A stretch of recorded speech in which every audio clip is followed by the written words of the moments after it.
It's time for the Ella Johnson Show.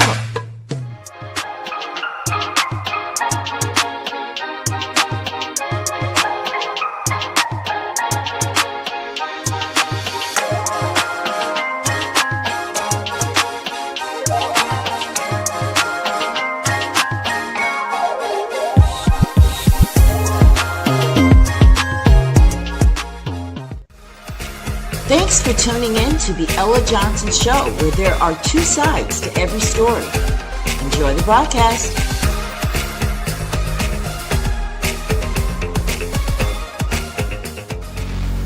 Stay tuned.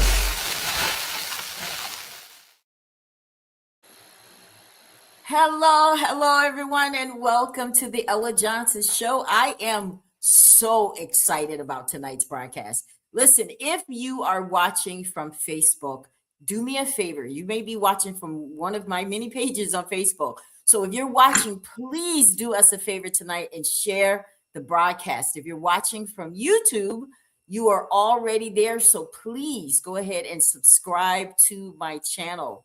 Yes, as you can see, I have Crystal Tucker with me tonight. Tonight is Hero from DaVille. January. You guys have been hearing about it all week. We've been posting for like a couple of weeks now because I'm excited. I know you guys are going to be excited because there are things about Crystal that you just don't know. Right here backstage, I got a little taste of it. Maybe she'll give you all some of it. Right, Crystal? Listen, this girl is the truth. She is the truth, and I can't think of a better person. I am honored, Crystal, that you accepted this role of being our hero from DaVille for January. I'm so glad. Thank you. Thank you for accepting it.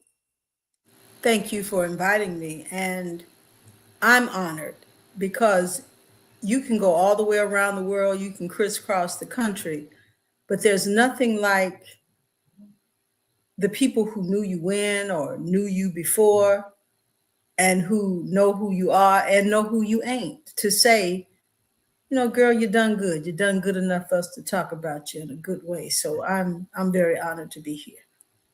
Right. Well, listen, guys, I find it interesting that Crystal describes her music as an antipsychotic to keep her people from losing their minds. Now, Crystal took the roots of her home and turned them into a powerful international message.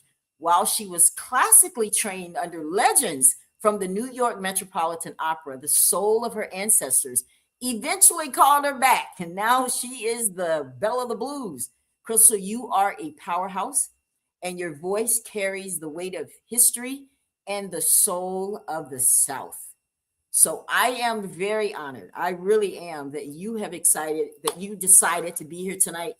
Listen, we're going to dive deep tonight, Crystal, because you know, and I know that you don't care. You will say whatever I ask, right? She'll answer it. Crystal, she doesn't hold any punches. If you guys know her, you already know what I'm talking about.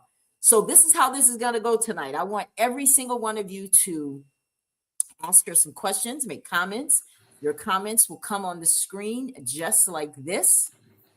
And you'll get to see. I see Liberia in the house. Thank you.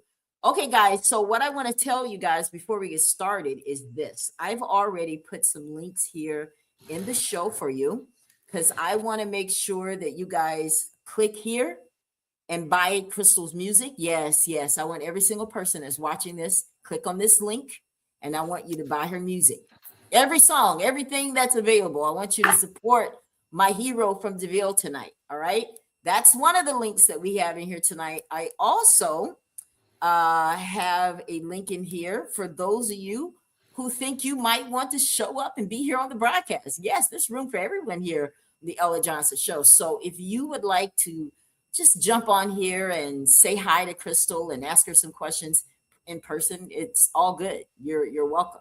There's room for everybody here on the Ella Johnson Show. And then I think there's one more link that I got here. I have a link for you guys to watch Your Baby Mama. Okay. I want you guys to definitely watch that video.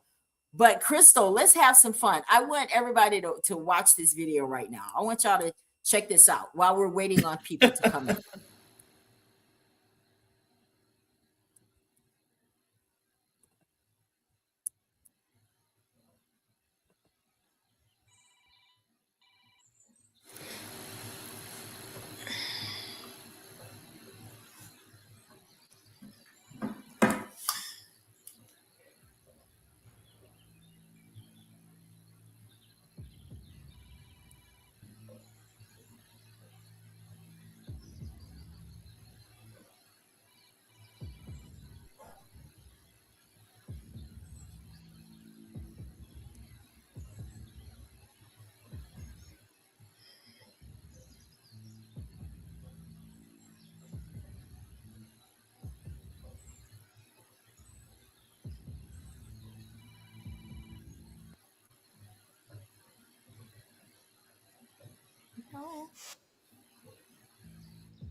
Who was that? No, that ain't There she- nobody. there I she just goes. told you. There she goes. Oh, baby, don't start this morning. I had a cup of coffee. We'd have had enjoyed ourselves. Oh, baby, don't do that. Oh, what? Baby, you left the coffee on. Nah, but for real though, baby, that wasn't nobody. I just got, you know, I gotta go to work. Oh, there you go. There she goes.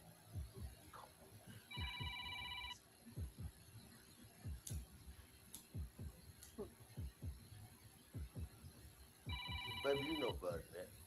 Baby, baby, you know. Baby, come on, baby.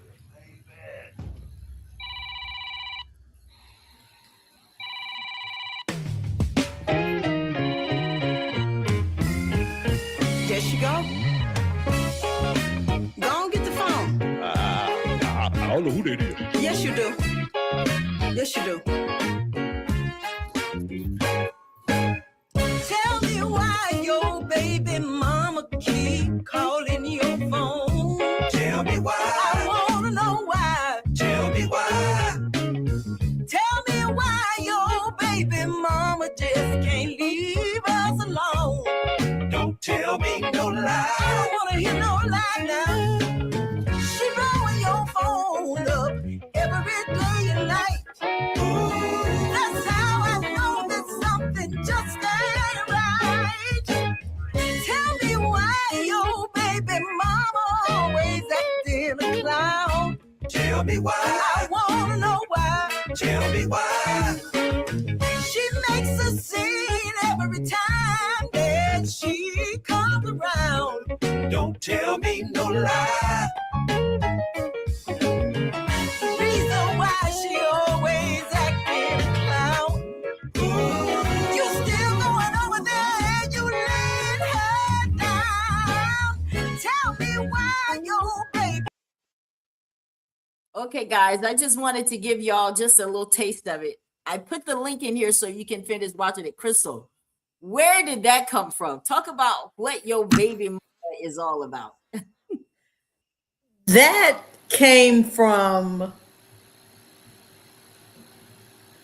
a question from some much, much younger women, in their 20s. And, they were talking about all these things that were going on with their boyfriend. And they couldn't understand why this woman was clowning and why she was doing all these things. And, so when I tried to explain that, me and another seasoned sister, they didn't take it too well. They didn't take it too well that if you have a woman that keeps clowning with you and you all don't have very much else in common, and she's clowning with a man that you and that woman got at least one thing in common, and it might be that man. So sometimes when you give medicine, you have to like put a little sugar on it or put it a little orange juice so that people can swallow it better. So I came up with that little tongue-in-cheek song, put it out there, and realized that whereas a lot of young women aren't going to listen to their mama, their auntie, their older sister, if they hear that song, they might go, dang, she clowning, she calling, she cutting up, she showing up. And you might realize that it might be time for you to step back and let a person do what they do so you can find out what they really want to do. So it was funny. And It was. And Roderick Hot Rod Russell, a comedian, played the slick talking guy in the video, and he helped bring that concept to life.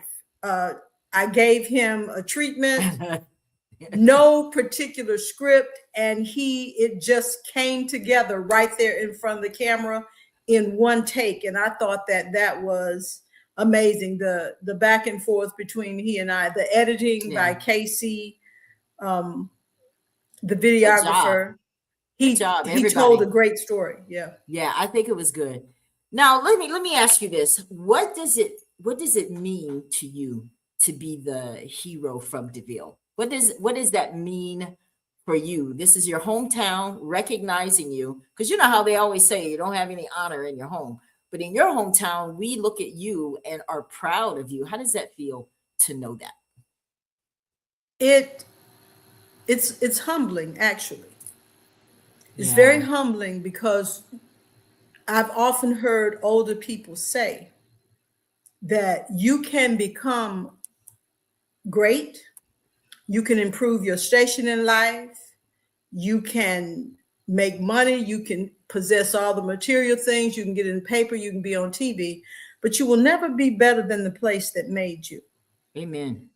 Ooh, I like it. And it's humbling, because I tell people all the time, I can't be anything except who I am, because there's too many people across the nation and around the world who know who I ain't.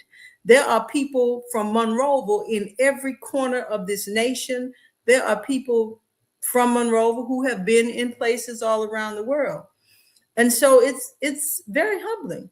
It's an honor, and it's very humbling, because the hardest people to impress are people who know you. Say it. That's right. That's right. I got to tell you, you're looking like your mama right now. Miss Maureen, I know you're watching. If this girl ain't sitting up here looking like Maureen, look just like your mom. You look like your dad too, but you really, it's giving Maureen all day. So I used to hear people say it. I'm beginning to see it. You see and it. I'm very honored that I look like my mother. My mother's a very attractive woman. And as much as I'm beginning to see her on me, I strive so that eventually people will see her in me. Aw, I like that. So when you think about Monroeville and the people there, because I know that you're like a names person, you can name it. Name some people in Monroeville that deposited good things that helped you become this woman that you are. Give me some people and why. I could name all of the same people that most people name: the educators, the teachers, the principals, the coaches, the pastors, and those names are named over and over again. And I give a big salute and shout out to all of the administrators of the schools, all of the teachers, and all of the coaches. But there are some people who may not get that honor. One of the people that I am very, very indebted to belongs on a list. I mean, the list is many. Miss Catherine Howard, Miss Vasti Kidd. Yeah. The Spencer sisters, Josephine McCanns, Aretha Carmichael, Ira Mae Lett, Fannie Mae Tunstall, Catherine Knight, Miss Dahl Williams, Miss Victoria Stallworth. Yes. You know, people like that. Miss Willie Mae Grandison. Yeah. Your mother, Miss Cora Johnson, Miss Sally Tucker, Miss Sarah Davis, Reverend Fletcher Davis, Reverend Robert Davis. All those people that were, you know, people from across town, Miss May Liz McCants, Miss Mary Williams, Miss Sarah Williams from over there in the crosstown community, Miss Carrie Biggs. I mean, just people from all across Monroe County, people that made it possible for us to do what we do. Miss Ida Mae Kidd. I mean, Ida Mae Kidd's house is like therapy. Everybody goes there for advice, and you know, she's not going to tell you anything. China Rivers. Oh wow, you're right. The list is long. It's a long list. You know, all of those people who were just there. You know, not with a title, not because of a degree, but people who had lived and shared experiences with you so that you would be better, so that you wouldn't make the mistakes that they may have made. You know, people who pushed you to even leave home to see what you could do with the world and be in the world. One of my unsung heroes was Charles Kidd, because Charles Kidd said, baby, you ain't got to stay here. because it's good and better all over the world. Oh, I love it. One that you didn't mention was Miss Ola Mae Abney. That's one that I definitely get. She just, Ola Mae aside from my Abney mom, yeah.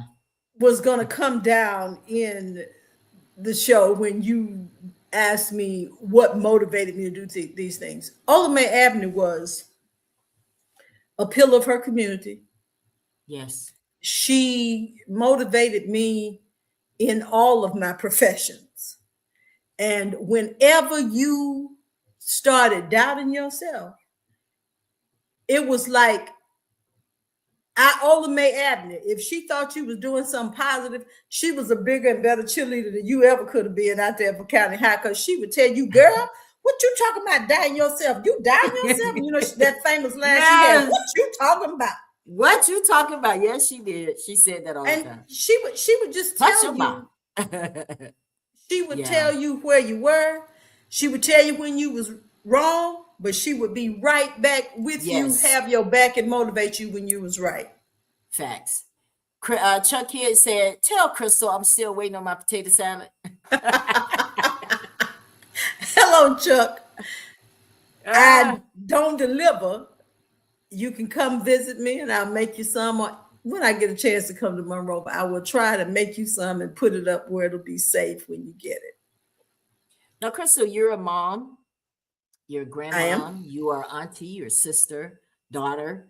What is it that you want people that are watching this broadcast? What do you want them to take home tonight and learn about you? Because like I said in my intro, there's a lot of stuff about Crystal you guys don't know. You're going to find out tonight. But what's the most important thing you want them to remember after this broadcast about you?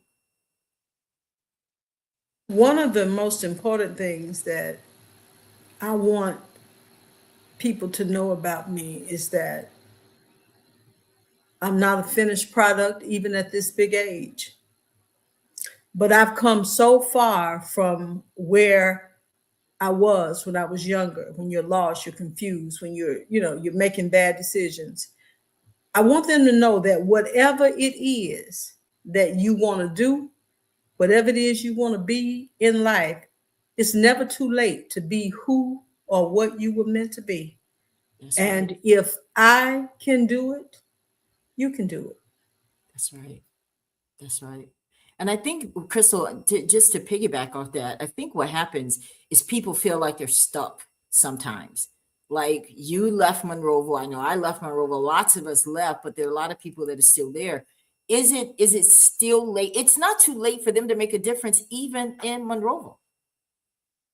They can leave, but you can still make a difference where you are, right? Absolutely. Yeah. Agree. One of my nature flowers. There are 3 flowers that remind me every day. A rose, no matter how beautiful it is, it has thorns. Right. No matter how many thorns it has, it's still beautiful.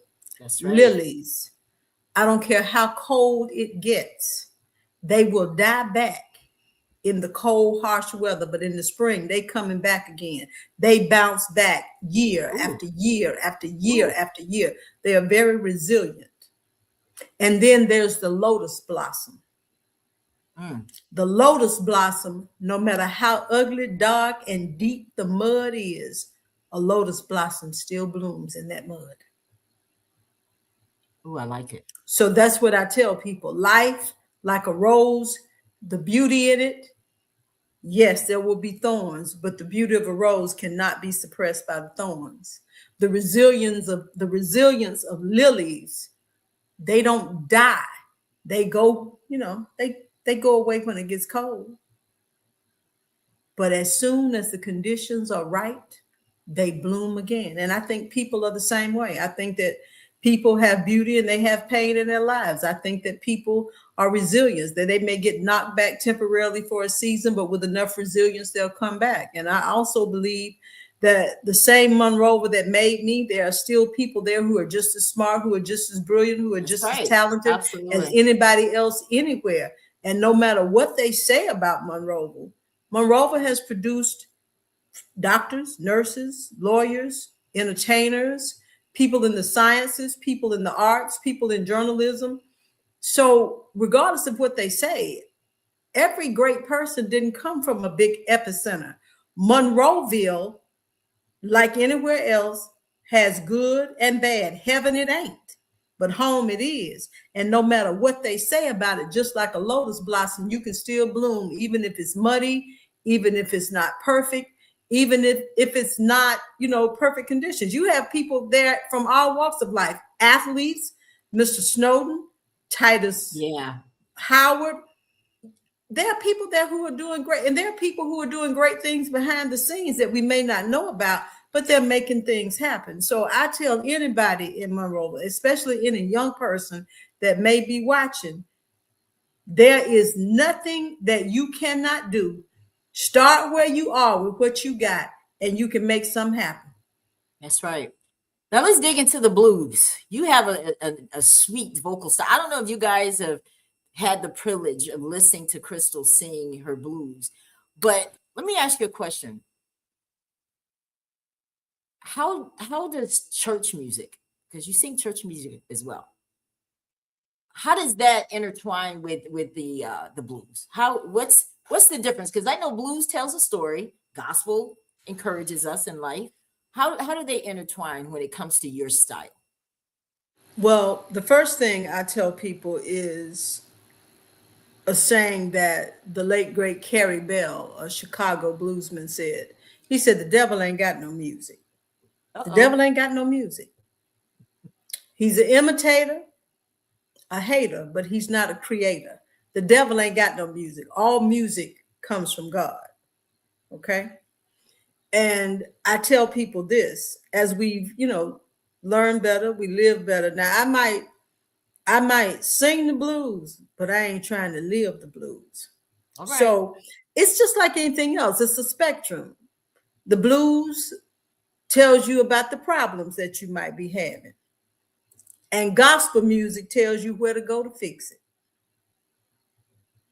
Because, you get those people that say, well, I can't listen to her because 1 minute she's singing gospel and the next minute she's singing that devil music. You know how they say. I personally think that the blues is more of a it's a real way. It's real and it tells the truth. So what do you say to that, to people that criticize? I say to that, the first thing is that, okay, so they feel that I should be convicted for singing gospel and secular music. I don't feel I should be more convicted about singing gospel and secular music than they should be convicted for gossiping about it. Ooh. However, I do know this, that most of the saints and the ain'ts that ran up in the church for real because they had the blues and they couldn't get the blues off of them. And the only thing that could get the blues off of them was for them to find the redemptive grace and mercy of God. Otherwise, they still be out there not only singing the blues and listening to the blues, they still be out there living the blues. See, I knew you were going to give that raw answer right there. Now, let's go back to when you got started, because this is something I really want you guys to understand who Crystal is. You're 4 years old. Just 4 years old. You already got your whole little act going, banging on the piano, using the hairbrush like that's your microphone.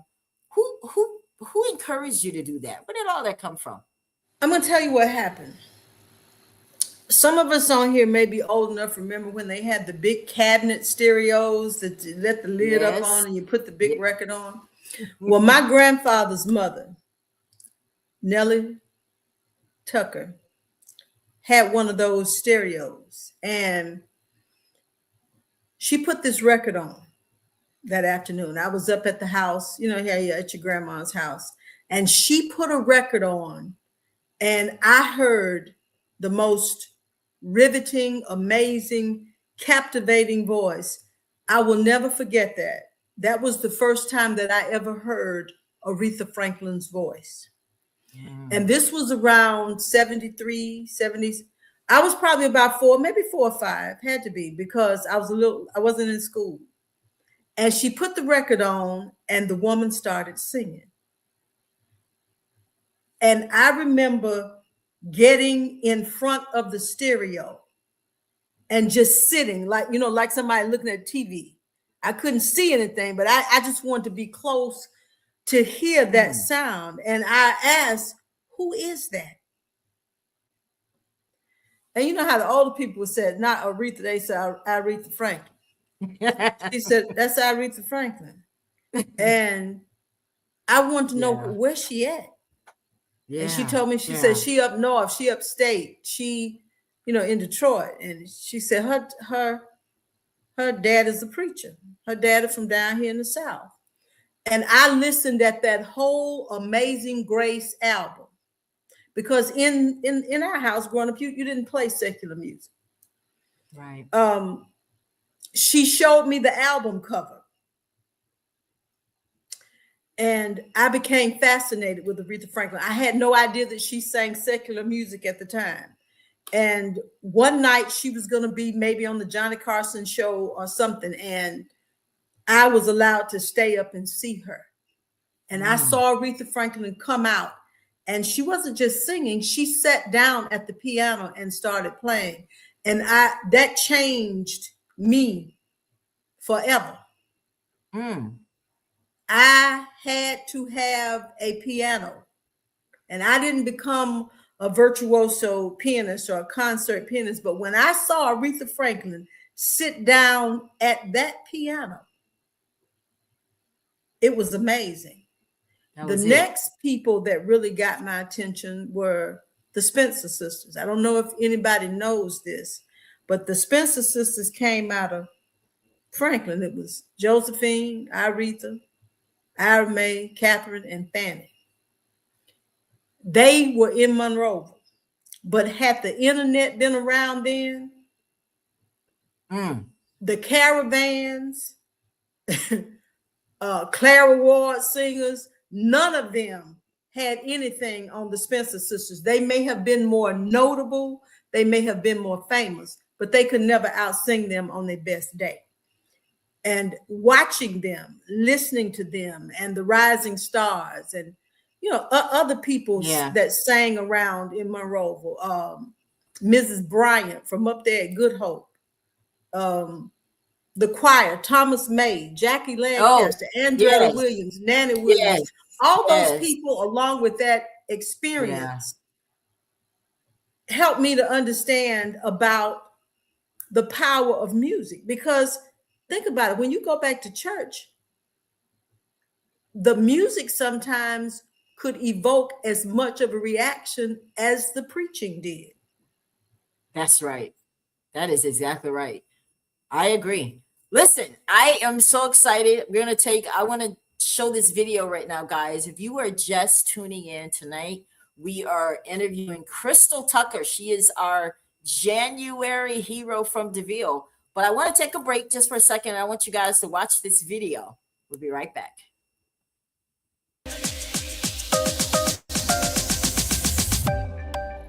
Tonight's hero from DaVille is a woman whose voice is a living bridge between the sacred and the soulful. Truly special guest who represents the deep, soulful heart of Alabama. January's hero from DaVille, Crystal Tucker.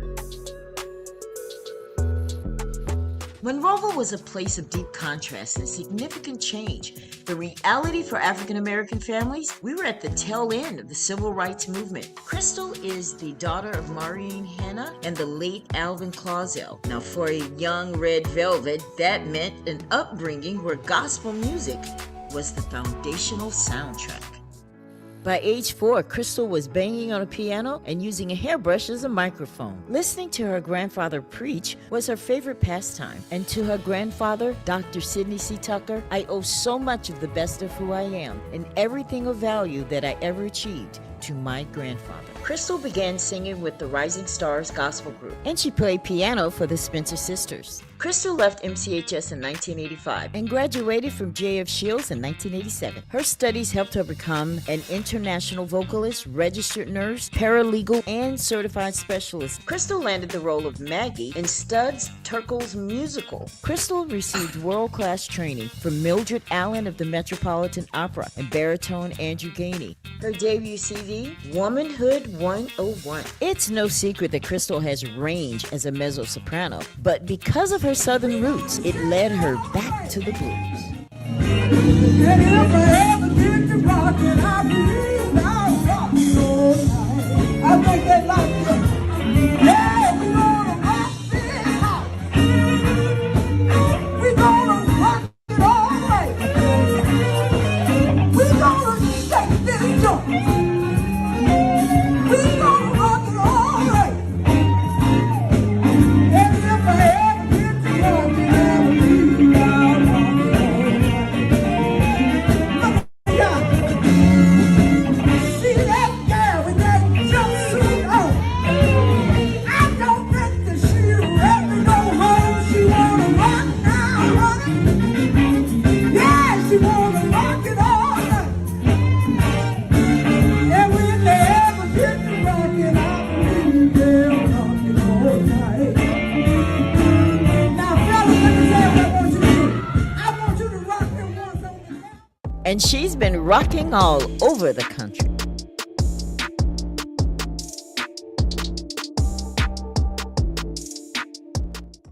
Known to the world as Red Velvet, she has dedicated her life to being a blues historian.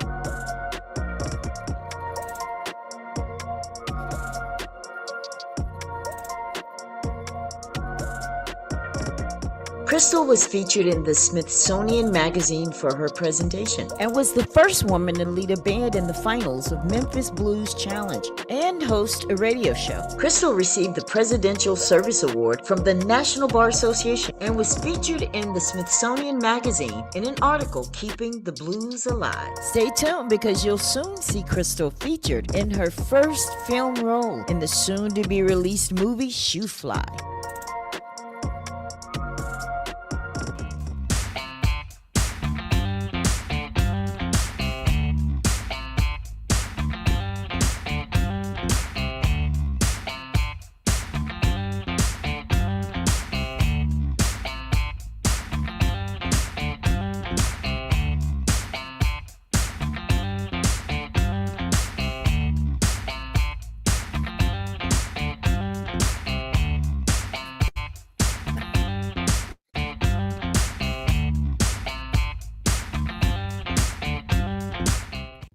Please help me celebrate a daughter of Monroeville and our very own hero from DaVille, the one and only Red Velvet.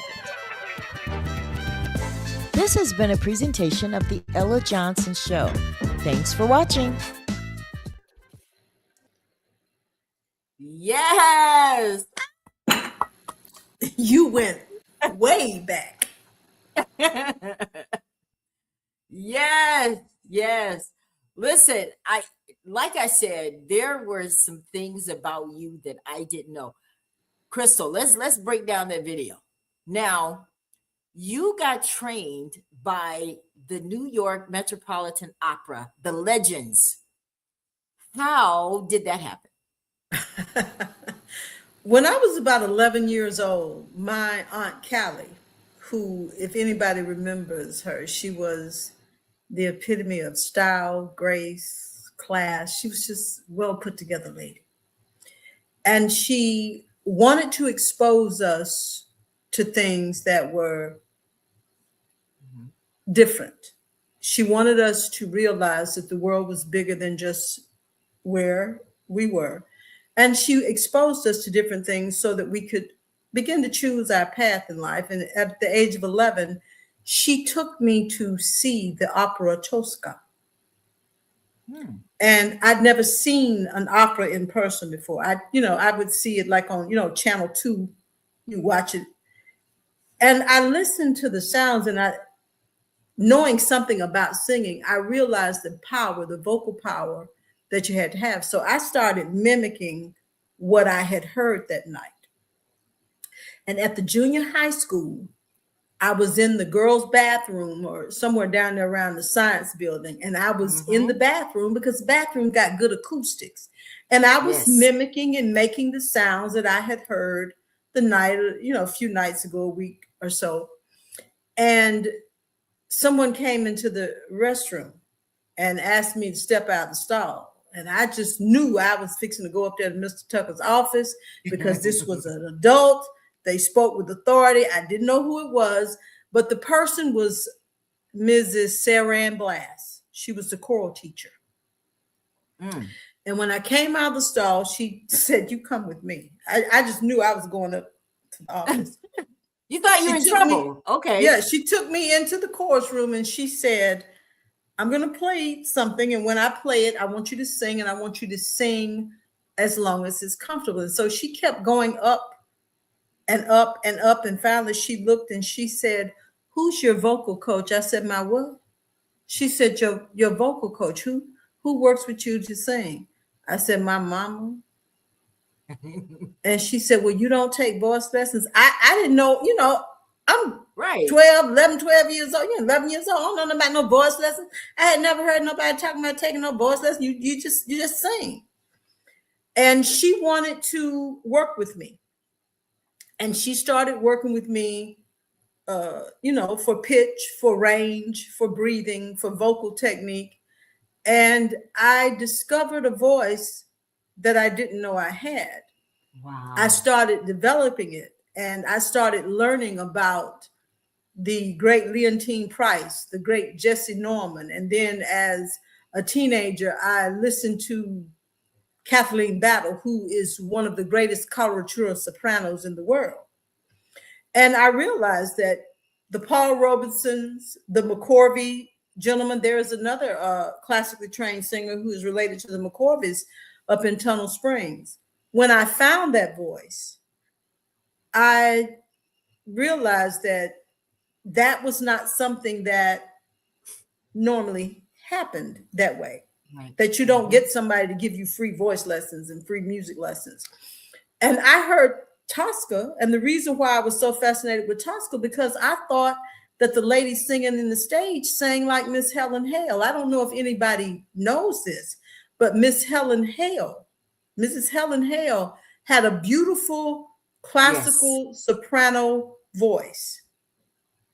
Yeah. And I just know that, like I said, had they had the opportunity, had they had the internet, that Miss Hale could have been on Broadway or in the Met. Because when she sang, her face, her movements, everything, she was beautifully ethereal.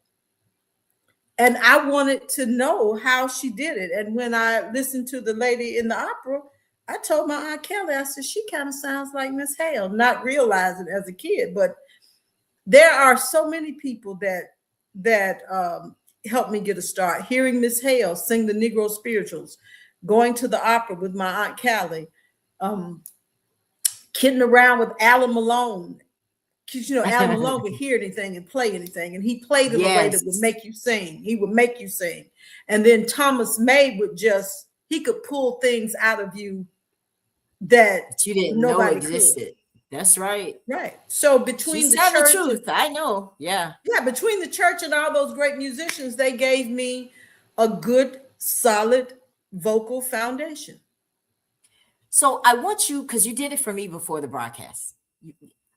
Listen, y'all got to hear this, because I doing this show forced me to really understand and learn this woman right here. And she sang for me a little bit before the broadcast. Just give them a little something. This opera singing, just give them a little something. I don't know about, but I know that one of the things that they'll probably recognize is something maybe from the Messiah, like, "He shall feed his flock like a shepherd, and he shall gather the lambs with his wings." Wow. Of course, now I'm sitting down. If you're going to do that right, you got to stand up, plant your feet, and take some big old breaths. That takes a lot of control. So these people that I read that they really were trying to get you to go that route. They really wanted you to be like the next big thing when it comes to opera singing. What made you not want to do that? For one,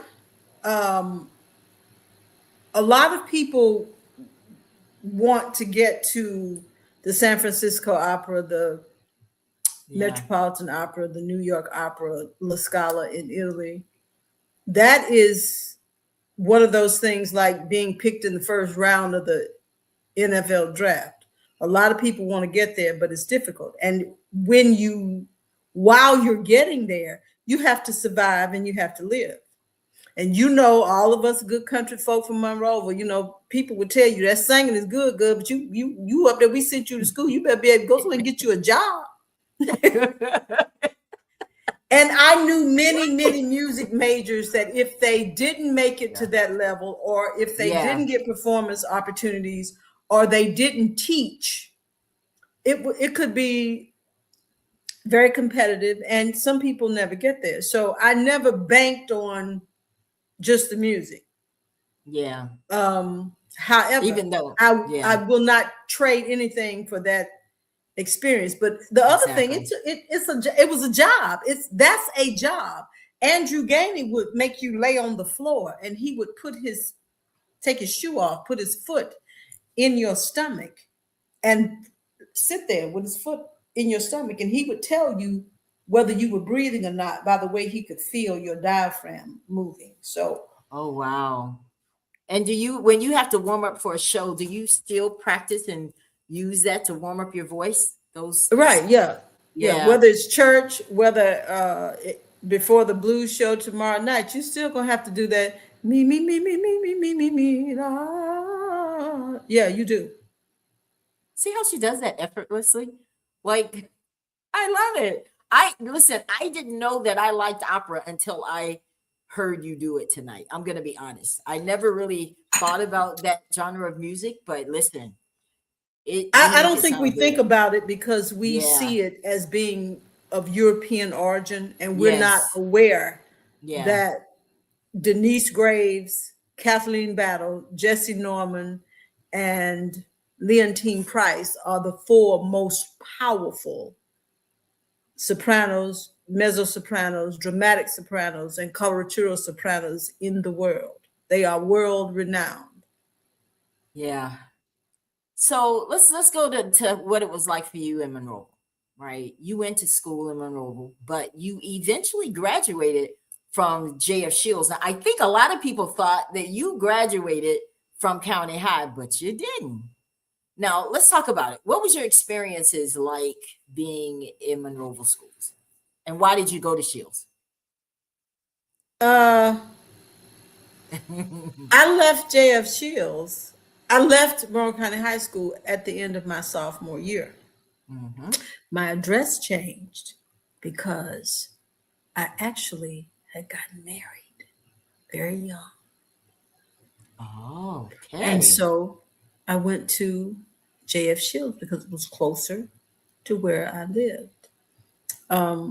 But I'm very grateful for the time that I had at Monroe County High School because I got a chance to meet a lot of great instructors, because at that time, some of the programs at Monroe County High School were not widely available at smaller schools. So I'm grateful for the time that I was there. I'm grateful for the experiences that I had. And I'm also grateful for going to J.F. Shields because being in a predominantly Black environment, that was the first time that I had been at a predominantly Black school. And trust me, J.F. Shields had programs and traditions that were more culturally specific and intense than at Monroe County High School. So between the curriculum and the program at Monroe County High School and the cultural identity and the community, the rooted community, the school being the community, I think I got a very good balanced, not only just curriculum education, but a good life experience from both of them. Absolutely. That's good. That's good. Now, you're Clausel. You know, that's good stock right there. Clausel community, Clausel Park, all of that comes from your family. So, I mean, on both sides. On your mom's side, Dr. Sidney, the late Dr. Sidney C. Tucker, your grandfather. I hope that you liked how we put that quote in there, because that came from your page when he passed away. this is something that you dedicated to him. So I know that Absolutely. he means a lot to you. So we wanted to make sure to talk about him in there. And then your father, the late Alvin Clausell. Now let's talk a little bit about the Clausells, because we got the Clausell community. I don't think you guys understand how they developed the land back in the 1800s because they were free. Talk to us a little bit about that, because there's a whole bunch of Clausells that are doing things. Okay, first of all, surprise, because Yeah. there are a lot of people who may not know that about me. They always know Crystal Tucker. They did not know that 23 of my chromosomes come from the Clausell family. However, people who knew my father and really knew my biological father know that I got 23 of his chromosomes and a very big portion of his personality. Yeah. Now, when I did some research, because it takes us back a little bit. Herbert Clausell, Deacon John Clausell, and a lot of these people I remember from Bethel.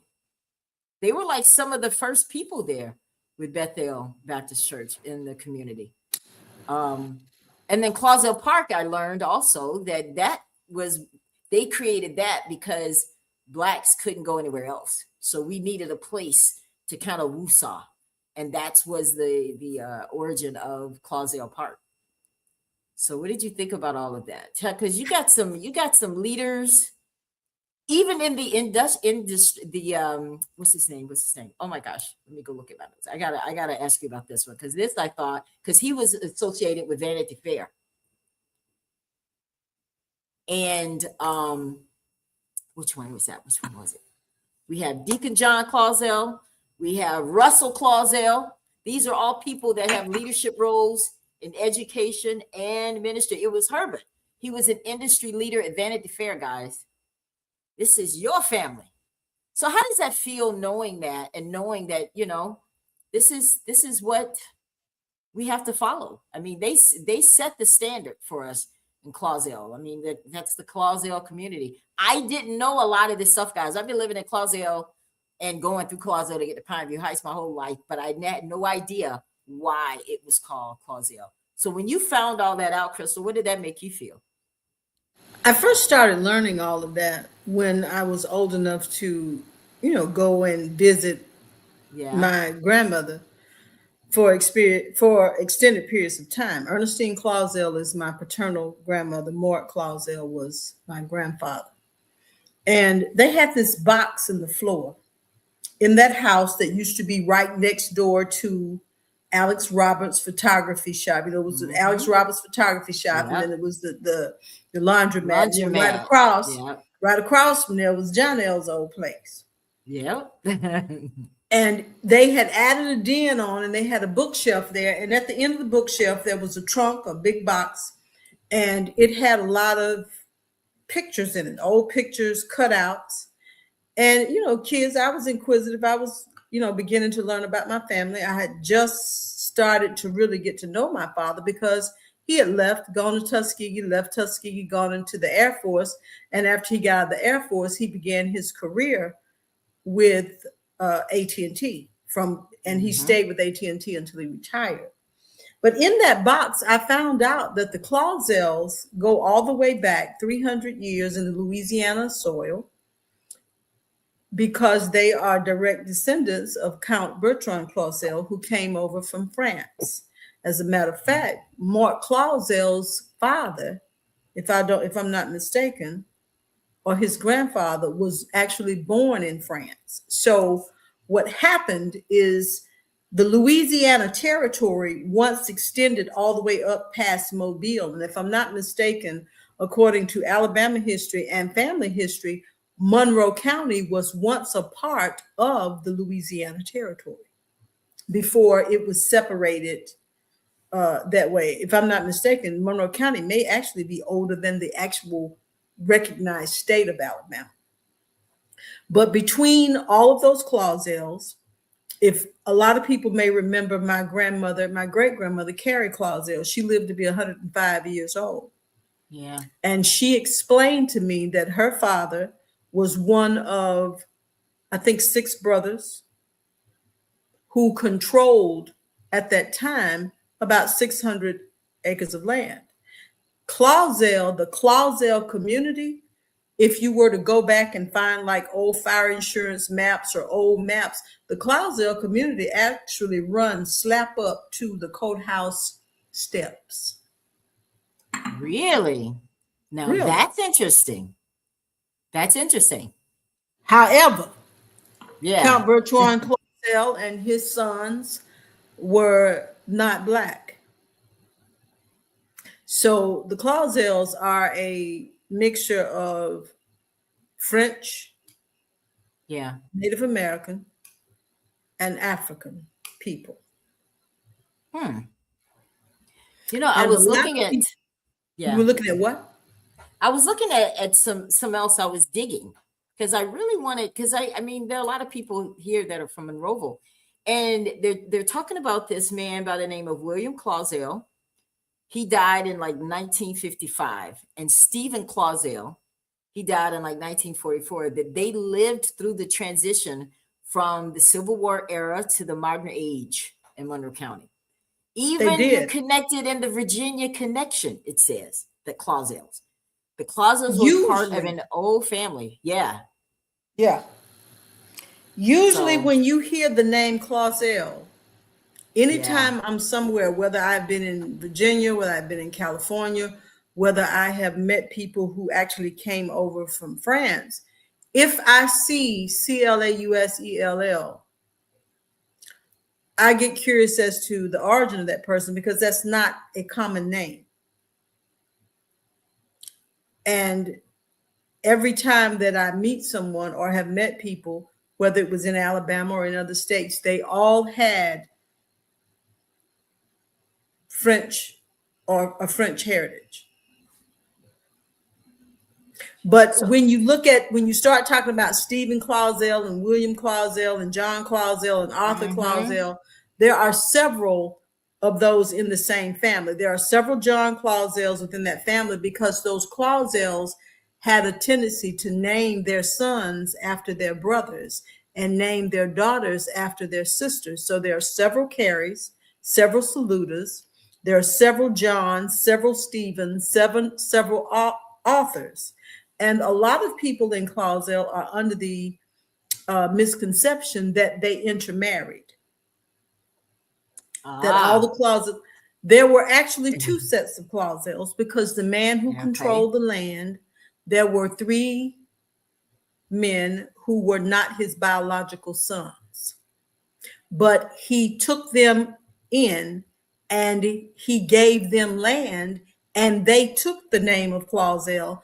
So they were not blood Clausels. So they lived as Clausels. They represented themselves as Clausels. So one of the myths that, some of those Clausels married their second or third cousins, not necessarily, because one set of Clausels took the name Clausel and lived under it, and the other set were blood, native, real, what you want to say, blood Clausels. Right. So I want to show this lady right here, Lucille. Are you familiar with this lady, Chris? I know you are. Mm-hmm. Now, this lady, they say, she was like the lady that delivered the dirty blues. Like her song, her lyrics were explicit. Yeah. But she also was inducted into the Blues Hall of Fame in 2022, I think it was. So how do you relate to her music? And do you think that it's okay to have dirty blues? The blues is a genre of music that is full of what you call double entendre. They say one thing, but they really mean another. And back during that time, you couldn't say the things on records or on TV or on the radio that we can say now. So they had a way of putting things in context, tongue in cheek, where they would say just enough that you would get the meaning. Bessie Smith, Lucille Williams, Esther Williams, all of them had a way of doing that. However, the thing that was frightening about that to most people is that when you met those blues women of the past, they were not timid. They were more free. They were more independent, and they earned their own money and were able to control their own destiny. That was very frightening to white America, and it was also disturbing to men. So they vilified those women as evil. They vilified those women as being not good women, because if other women saw this, they might believe that even if they didn't become a blues singer, that they could possibly become empowered, self-sufficient, independent, and less likely to be controlled. Those women were ahead of their time because they represented women who had the power to earn their own money, control their own destiny. And that's a big deal, because you got to realize, Ella, it's only been in our lifetime that a woman could get a credit card, buy a car, even get a mortgage in her own name. So those blues women were very upsetting. And I think that still exists. I think that let's take controversy. You're not afraid of controversy. In fact, you're one of the most controversial people that I know, right? Listen, guys, there are a lot of you that are watching this broadcast, and I know you know what I'm talking about. Where does that come from? Because like you're like an old soul, and it's like you've been here before, right? The way you speak and the way you project yourself to people when it comes to real life situations. Now, one of the things that you've been very vocal about is the church. Now, you grew up in the church. Your grandfather was a pastor. You have a whole bunch of pastors in your lineage. Why are you so controversial when it comes to that kind of topic? Like you talk about the pastor and this, and I want everybody to hear why you feel that way and where all that comes from. The first thing that I want to make crystal clear is the difference between the church that I grew up in, that you grew up in, that those of our generation grew up in, and what we see that it has deteriorated to. Okay? Mm-hmm. The church that I grew up in was the most powerful institution in the Black community. The church that I grew up in, you have to read, the civil rights movement started in the Black church. Amen. The civil rights movement started in the Missionary Baptist Church and was led by a Baptist preacher. Preach. Martin Luther King was a Baptist preacher. Yes. Abolitionist, emancipation, the right to vote, every great social movement that humanized us, that liberated us, that gave us any upward mobility as a people started in the church. That's right. That church is the church that I came out of.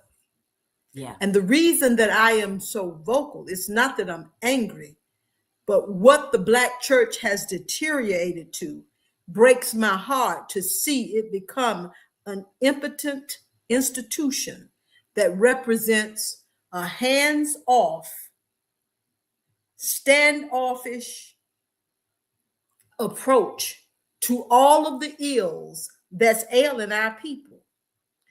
When I was a little girl, one of the first hymns that you ever heard raised when those old men would say, "A charge to keep I have, a God to glorify." God to glorify. That's right. A never dying soul to save and fitted for the sky. Fitted for the sky.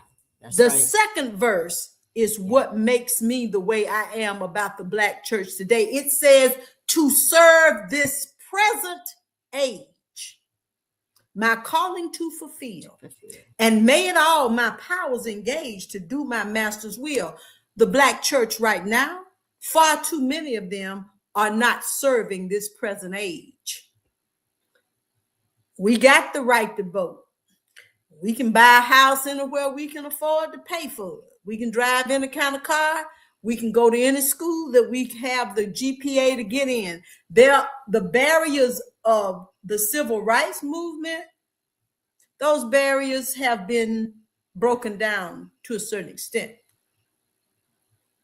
So we're not marching now because we want somewhere to live. We're not marching now because we can't get our kids into the University of Alabama, the University of Mississippi. We're not marching now because we got to drink out the colored water fountain and we got to go back around to the back of the restaurant to get a sandwich. That's right. But our children aren't reading at grade level. Our sons are going to the slaughter between drugs and gun violence in the jailhouse.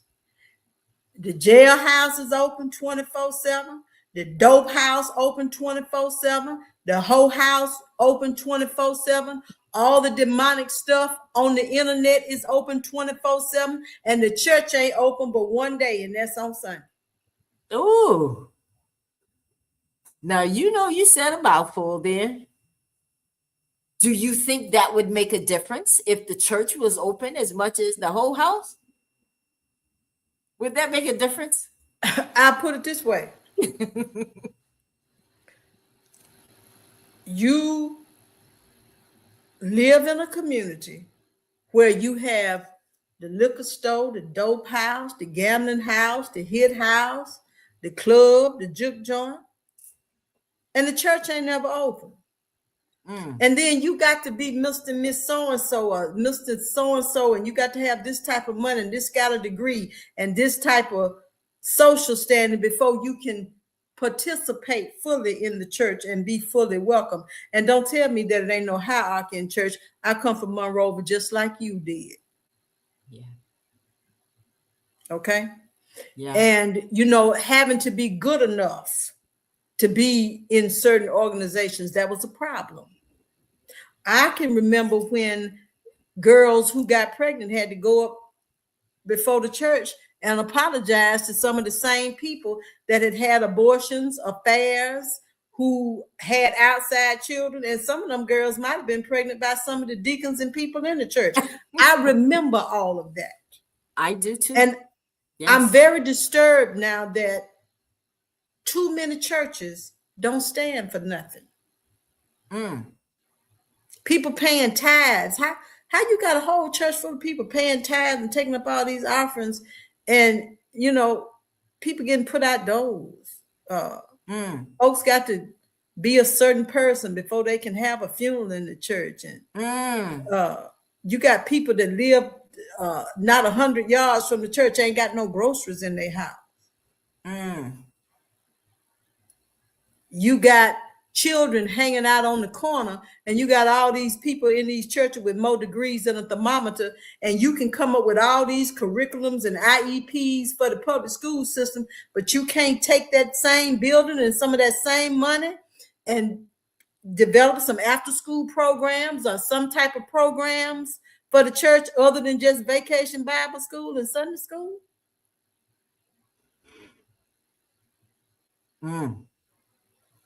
Tight, but it's right, guys.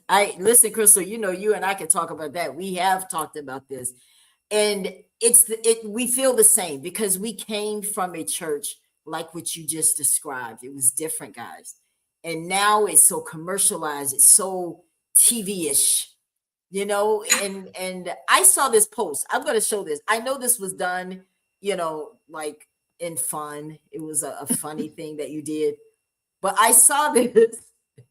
I said, I gotta bring this. I gotta bring this one up, Crystal.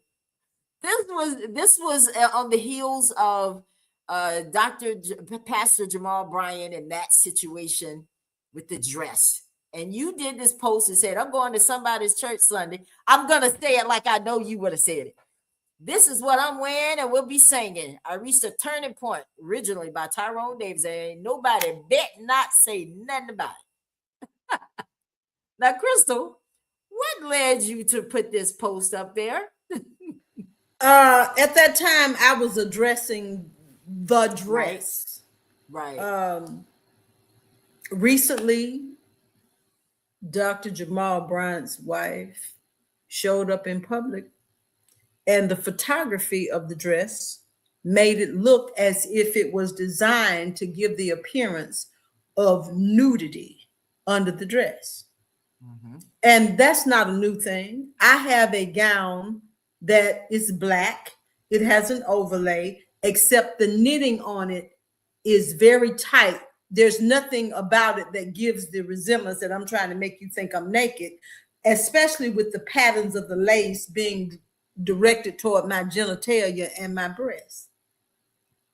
And you had people on both sides. You had people defending that. That was indefensible. I knew Mrs. Floyd.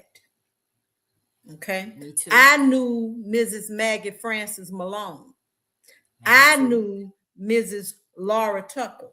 I knew Mrs. Amanda Brown. And none of those women would have ever shown up nowhere dressed like that. And you wouldn't have even laid them out. You wouldn't even lay them out dead in a dress like that. And those were the first ladies, if you will, that I ever knew in my life. And each one of them was the epitome of an upstanding, gracious woman who had style when they dressed appropriately. Okay?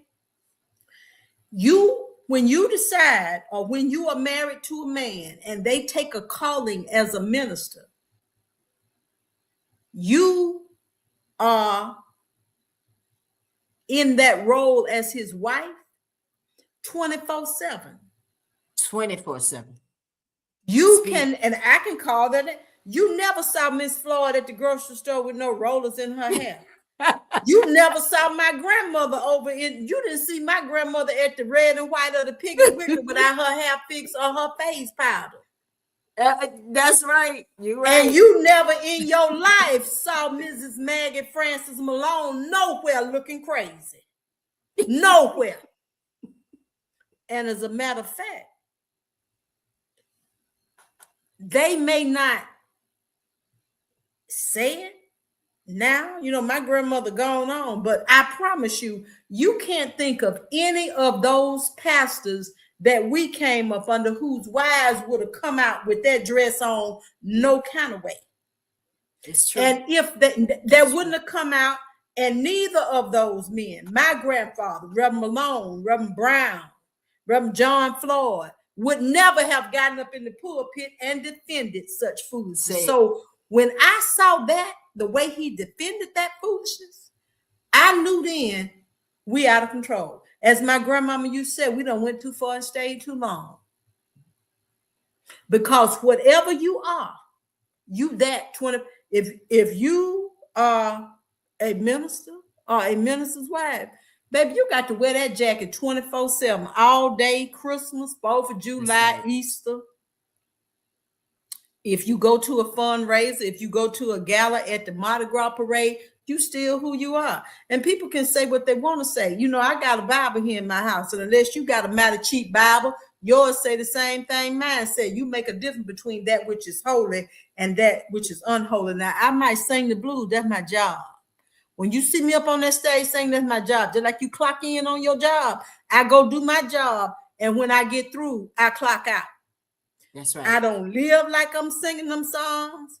There are some songs I'm not going to sing. There are some things I'm not going to do. Now, I might sing the blues, but I feel God. I feel God. Okay? I don't believe in God. I believe God. It's a difference. Big difference. That's right. There are just some things. You make a difference between what's holy and unholy. And if you say that you're married to a minister and you going around saying you a minister too, that ought not to be. You know what that dress let me know? That Jamal Bryant don't run his house, because Maureen Tucker, Crystal Tucker, nobody that slept under Sidney Tucker's roof would have walked out of that house with that dress on. If you see a woman saying she got a husband and she out with someone to make her look like she naked, she ain't got no husband. That's why I tell people, baby, you can be married and you can have clothes on, but you may not be fully covered. Jamal Bryant, I don't care if he a doctor, I don't care if he a pastor of a big church, he ain't in control of his house. I don't know no black man who controls his house with good sense would have let his wife go out with nothing on like that, represent him, a full-grown woman of a big age, over 40-some years old, and thought that was all right. Now, Cardi B, Lil Kim, Rihanna, Megan Thee Stallion. Okay, I can see them with that on because that's the image that they portray. Years ago, because there's somebody else on here that noticed at the little Blue Holiness Church used to be over there on the side of the bypass where Mark Williams and the Bigs used to go. I've been there. I went there. Okay, they had a pastor there named Bishop Robert Mitchell, and this has been 40-some years ago. When he was speaking about the ways of a virtuous woman, he said that certain things you ought not do, certain things you ought not have on. Bishop Robert Mitchell said this in 1985. I'll never forget it. I was sitting there in that little blue church. He said, ladies, if you don't want nobody talking to you crazy, you don't want nobody talking about you don't want nobody approaching you no kind of way. He said, when Kentucky Fried Chicken run out of chicken, they gonna close. If they ain't selling chicken, they'll close the business. He said, if you don't want no business, take your sign down. When you got preachers who scared to speak out about that, and you got preachers getting up in the pulpit using God's pulpit to defend such foolishness, the church, that it becomes a mockery. And right now, it's sad, but too many churches don't stand for nothing. I mean, it's some foolishness going on right down there in our hometown that just make me shake my head. I ain't said nothing about it. Very few things leave me speechless, but that right there. Only thing I got to say about that, you can do what you want to do at your house, but you better be very careful how you play up in God's house. Because the people that I read about that played up in God's house, some of them fell dead right there in the church.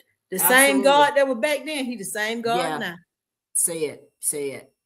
And it's sad because when people see that, you got people out here in the streets, when they see that, how can you convince them that there is refuge and safety in God's house if we doing the same thing up in God's house as the people doing in the street? Yes. This is a real conversation, Crystal. Now, what about those people that say, but he said that, he bought the dress. Jamal Bryant said, I bought the dress. She my wife. She married to me. She ain't married to y'all.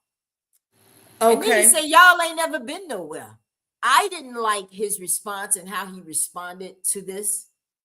There should have been another way to handle that, I'm sure. What did you think? I have met Jamal Bryant in person 2 times.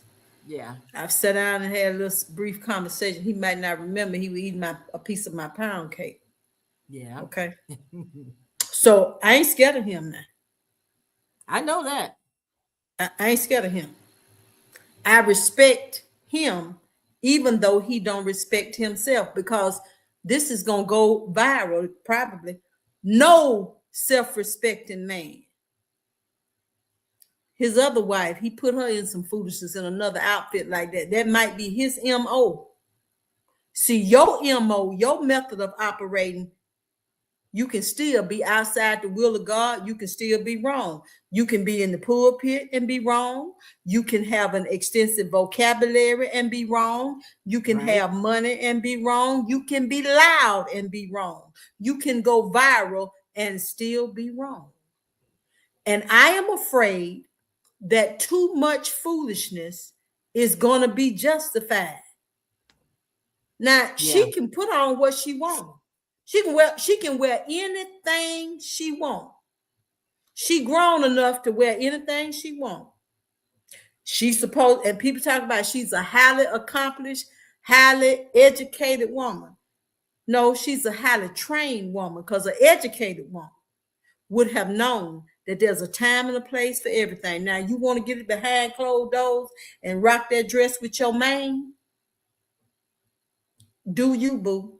But out in public, Because that same Bible says that if you cause a person to err, a person is seeking the faith, you cause them to err. You got some Yes. preachers on here that ain't Yes. saying that. It said you might as Yeah. well tie a millstone around your neck and jump in the ocean. In other words, like the Right young there. folks said, you might well go kill yourself. So you got young girls out here Yes. looking to find their way out the street. And you gonna tell me, I agree, she can wear anything she want to wear and do anything she want to do with her life. But when you say you in the ministry, you have surrendered your life to God, and you Yeah. do not have, you no longer have the autonomy to look like you just slid down one of them poles over there at Magic City. Now, Crystal, listen, one thing I love about you, your response, you're gonna say exactly what most people think. Everything that you just said, I 1000% agree with it, because when it causes people to stray, people are confused now. They don't know. You got Jamal defending the gay pastors, and you have all this stuff going on. Being a Christian is it's like we just making it up as we go now. And you do have pastors that are watching. I know my brother is definitely one of the ones on here. And not too many people are going to speak on that because nobody wants to offend Pastor Bryant. Okay. Whenever Yeah. somebody start talking to me about, I'm a preacher, I'm a minister, I'm a pastor this, I'm bishop this, and I'm bishop that, and they try to impress you and they try to pull you off with all this crazy doctrine. The first thing I said to them, my granddad was a preacher for real. Was he perfect? None of us are. No, absolutely. But I can tell you this right here. I played cards, domino, checkers. I even went to the casino and played the slot machine. But I don't play with God. Okay? I do not play with God. God know me. Okay? You do not mock God. When they said, be ye not deceived, God is not mocked. You don't mock God. You don't blaspheme God. And see, you don't have people standing up in the pulpit now telling people how dangerous it is for them to do that. Yes. Okay? Amen. So now, I sit up and I trolled on Facebook. I read a lot of comments. Yeah. And so I put on a dress with no sleeves in it, and then hung up a picture of a negligee. That's them night clothes. That's a negligee. Now, anybody with good sense know I don't have no business walking up in no church with neither one of them on. That's right. Now, no, she wasn't at church, but it's a time and a place for everything. And I don't care how much money she raised for the United Negro College Fund. That same Bible y'all got, unless you got a mighty cheap Bible, yours say the same thing as mine. Look up what it means about filthy lucre. I don't care how much money she can raise. I wouldn't care if she bought Fort Knox there. That attire was not appropriate for a grown woman. Now, for a little old girl in her 20s trying to be a rap star, fine. I don't care how much money she raised. DaVille was a rich man. He died and went to hell too, because he was unrepentant. But that level of arrogance, that level of stiff-neckedness, that level of pride, baby, that's a dangerous place to be. And all them people sitting up at New Birth up under that is in a very dangerous place.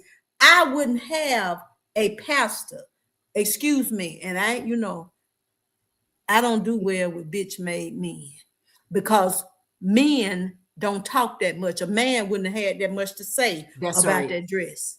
A man wouldn't have had that much to say. Yeah. I was very surprised at his response. I will say that. Yeah. A man wouldn't have had that much to say, because no self-respecting man who says he was called by God to deliver God's word to people would have let his wife come out the house with that on. Now, that's your baby, that's your wife, that's your boo thing. We all women. If it ever was a woman, I'm one. I know when to wear something like that. I know where to wear it, and I know what it's for.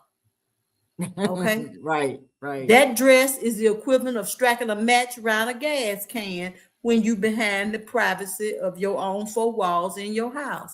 You got a man, you got a husband, you put that on. You start putting stuff like that on now, you ain't got to worry about your Valentine, you know, all that. But that ain't for to be you going out talking about you the first lady of somebody's church. Right. And I don't care what she said. I have a question here. What about the Drewski skit? Have you seen it? I have not Your seen thoughts? it in its entirety, but you know the internet is undefeated. So I have to go and watch it. But now here's the thing now.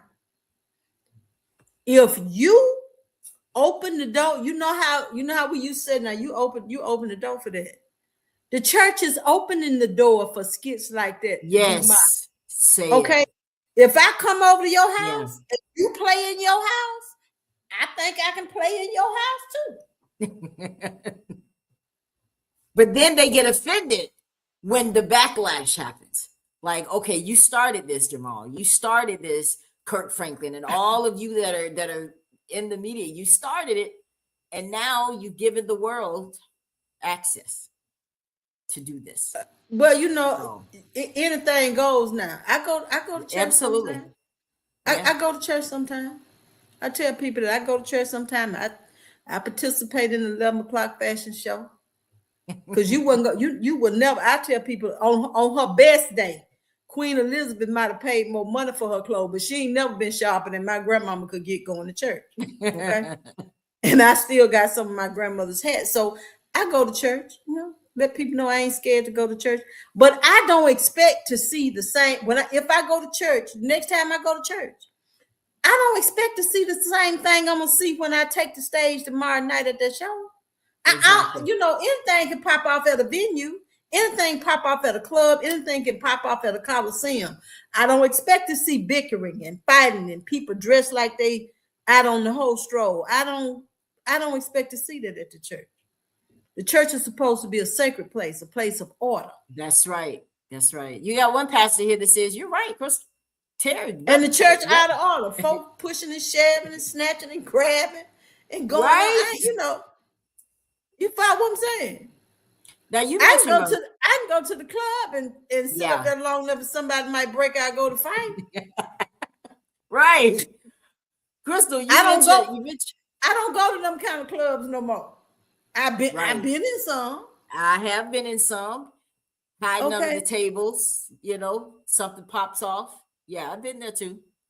I did it. The last show I did, Crystal, was about the church. And I talked about 3 different stories. One was about what's going on in Monroeville.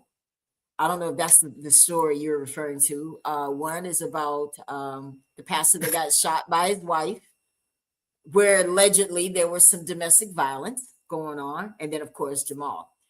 So let's talk about our hometown. We grew up, I mean, that was all we did was go to church. Like, we enjoyed going to church. We knew there was a standard. Okay. But now what's going on in Monroeville is this lawsuit. They're in the paper. It's showing up on the front page of the Monroe Journal. Now, what do you say about here we are, the church, and we're going to the world to solve our problems? Talk to me about that. God is not the author of confusion. Okay. And in the scriptures, he tells you that all this malice, strife, and all that, it comes from a certain place, but it don't come from God. Now, ego and flesh, the scriptures said that no flesh can glory in his presence. So when egos and arrogance and flesh rise up, God ain't in there. Okay? God ain't in there. That ain't God. That is not of God. Nobody there can justify it. All of that foolishness is from egos, a certain level of arrogance, a certain level of entitlement, a certain level of pride. But ain't no God and ain't no Holy Ghost in that no kind of way. And you can't say Holy Ghost too loud around Baptist folk because some of them get scared Because see, I know something about the Holy Ghost. You can't keep calling the Holy Ghost because he'll show up. That might be why they like to say Holy Ghost. They would like to say Holy Spirit. Because if you call on the Holy Ghost, you call on God and the Holy Ghost for real. The God I serve ain't no punk God. Right. He'll show up. He ain't scared to come to Cloudsdale. He ain't scared to go to the project. He ain't scared to show up in the prison, the jailhouse. He'll go. He everywhere. That's right. That's right. So, but no flesh can glory in his presence. And all that foolishness that's going on down there at Bethel Church is of the flesh. God ain't none of that. See, I don't know. I the Jesus I deal with is a different Jesus, because the one that made water, the one that turned water into wine. The wine, yeah. And I would like to believe it was a Riesling. Yes, me too. But that Jesus that turned water into wine. Yeah. And you remember when them people was changing money and pushing and shoving and fighting and changing money angry. up in the church? He's knocking over those tables. Yeah. Okay, Jesus went up in there. The Jesus that I pray to, he went up in there and added out. So I don't know what they got going on down there, but I can tell you this right here. They better get through before God get tired. Yeah. And I'll be honest with you, Crystal, when I wanted to break that story here on my show, there was some resistance from people that I'm didn't sure want to get involved. Ella, I don't want no part of that. I'm like, but why? Why are we afraid to hold the church accountable? Why are we afraid to say, listen, we can do better than this? And when I saw some of the footage, Crystal, because I saw some videos of what was going on in the church, I'll say this. There was something that I heard where a member of the church, who is an officer, said, I'm not going to say it. I can't. I want to so badly, but I can't say it. But they said some curse words about the person that allegedly stole money from the church. And I heard it. And I'm like, how can I now go sit up in church under your leadership and just act like I didn't hear that or act like I didn't see that? How is it that people are able to sit under and still be there? And like, yeah, well, it's okay. Like, I don't get it. Reverend Floyd, I don't see something like that with Reverend Floyd having been there. I just don't see it. That's a different generation of ministers. Like I said, Pastor John Floyd, Pastor John Malone, those people that we came up under, those people were servant leaders. I'm not saying they were perfect. I'm not saying that they did not have issues where things had to be ironed out, because churches have business meetings, they have board meetings, they have conferences. But this would never have happened under that regime of pastors, because 1,000%. Number one, they would never, you wouldn't, they would have squashed that they would have squashed that back in the office. Yeah. Secondly, you got to understand now, a lot of people holding offices in churches now are not called because of their walk with Christ. They're called because of their resume. Okay. Yeah. Right?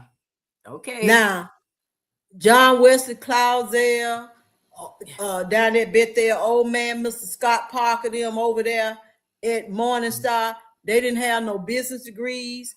They didn't, Mr. Buddy Lindsay, they didn't have no accounting degrees. They didn't know the tax code or the tax laws, but they built them nice churches over there from nothing. That's right. Because when you go back and you hear those church histories, they tell you that those churches started in a brush arbor. They started in somebody's house. And you got these nice, big, nice modern church buildings. But now you got to have more degrees than a thermometer. A lot of people don't know you can have more degrees than a thermometer and still not have no sense. Still not have no sense. You still might not have no sense. So tell me now, we stop looking at, does this person have the criteria that the scriptures say to hold an office of a deacon or so in church? Or are we just looking at them because they work at a certain place and they make a certain income and they can contribute a certain amount of money to the church. Now, is this a church or is this a country club? Because see, when you get a bunch of Negroes that's paying their money into an organization, they think that the amount of money that they pay is the proportion of the say-so they got to say. That's right. And I don't care how much money you got. I don't care how much you think you got. I don't care where you work. I don't care if you're a supervisor on your job or a supervisor on your job. Nothing that you have trumps the word, the power, and the authority of God. Say it. So at this point, I don't care who know it. My mama lived in Monroeville. I come to Monroeville and sit on the square and give them 2 hours to draw a crowd. Everybody who is doing that down there in that mess at the church that my family came out of, all of them wrong. All of them wrong. It's not one person involved in that mess that should not take a step back and examine themselves. I like what Kim says here. Kim says, my mom would always say, if you want to find a mess, attend the nearest church. That's he ain't to lying say on no his mom. He He ain't lying on his mom. His mama sure did say that. But one thing about it, you couldn't make Ola Mae Avenue think she was no less than nobody else up in Bethel, because she go up in there just like anybody else. She got just as much right to go in there. Now, one thing that's good that may come out of this, somebody who is watching that may say, now, if those people can do that and still find grace and mercy for God to let them keep breathing his good air, surely God can give me the same amount of mercy, the same amount of grace, and I'm just as welcome up in God's house as they are. That's right. But whatever going on down there, like I said, one thing I do know, whatever it is, good or bad, God gonna eventually get the glory. But to all of them down there, Reverend so-and-so, Deacon so-and-so, Trustee so-and-so, Mr. and Miss so-and-so, you better get through before God get tired. That's all I got to say about that. That's it. I'm with you on that one. We're going to keep talking about that too, because there's going to be more Ella Johnson shows that come, and we're going to talk about that. Because Crystal, you remember I wanted you on that show, but you were so busy. You weren't able to be there. Terry says God can and he will. Now, Crystal, I have a guest for you. You know the history of my shows. When it comes to Hero from DaVille, I always have a nice surprise for you. Well, this person wants to say hello. Welcome to the Ella Johnson Show, Samantha Malone. Hey, Crystal, what's going on? Hey, Crystal, I just wanted to come on and say, hey, you have brought, don't start, girl. This takes me way back a long time. Yeah, and Sister Maggie's still wearing the long dresses, trust. I just want to say, you have made our hometown proud. I look at you as somebody that every little Black girl from Monroeville especially needs to see. It's not where you come from, and no, you have not made bad choices, because it made you who you are today. And to let the children of this next generation that need so much guidance from back home, it makes me sad that you can leave, you can stay, but the world is truly your oyster. Like you said, we didn't have all these camps, etc., but there's still a lot of talent in Monroeville, and you are a prime example of that. And just know that we love you, we're proud of you, and you know you're always gonna be my girl. That's soprano in the choir.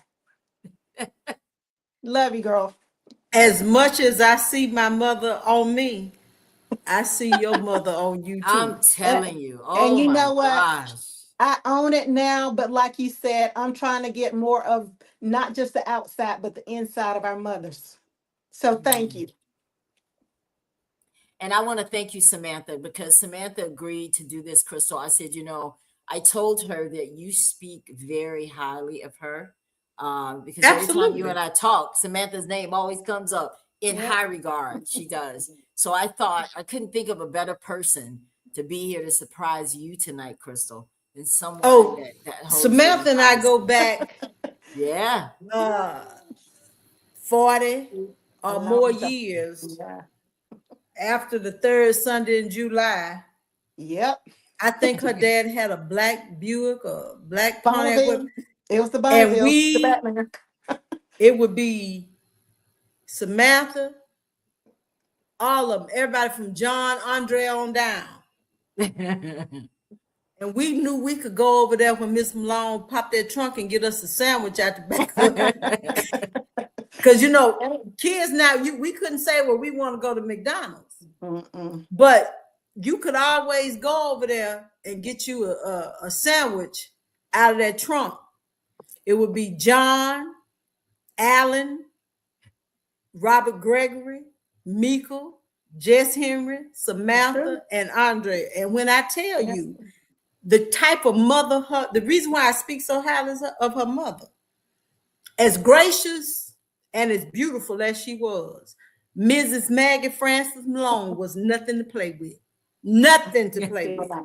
And baby, if I would pay Jamal Bryant to tell Miss Malone what he said in that pulpit, baby, she would have stopped him cold in his tracks. Yeah. She would have never raised her voice. Exactly. And in a matter of fact way, let him know this ain't that. Yeah. No, it's not. I'm glad we're part of that generation. Me too. Look here, honey, I tell anybody young listening, I don't care how crazy you think your mom is. I don't care how mean you think your mother is. I don't care how much you wish that the people in the neighborhood and the village would stay out your business. I promise you, when you get to a certain point in life, you're going to thank every one of them, because these people are speaking life to you and they telling you something to keep you out of the jailhouse, out of an early grave, out the dope house, out the mental institution, and living a cat raggedy life. Yeah. And even if you do make some mistakes, you're going to be able to hear some of those words and some of those voices that will pull you back from going too far out there and staying too long. Yeah. Kim says, and I know I remember this, we went to Camp Selma University every summer. Yes. We did. I remember we knew how to act. Yes, say that. We knew how to act. Kim knew how to act with his white shirt and his blue pants or his black pants on. And we knew how to act with our little white dresses and our little red ribbons or yellow ribbons or whatever we had. Yes. Oh my gosh. Yes. And these kids today will never understand this. We would get that little $5 in an envelope. Food. Yeah, exactly. We would get that little $5 in the envelope. Right. And we knew this got to last. Right? Definitely. Oh my gosh. But from those experiences, me, you, Samantha, Kim, Terry, anybody else on here, just from those experiences, that discipline and that correction, we can go anywhere in the world and hold our own. That's right. Okay. If they put 12 forks on the table, 3 plates, a salad plate, we know how to act at the table. What's your fondest memory of Crystal, Samantha? What's your fondest memory?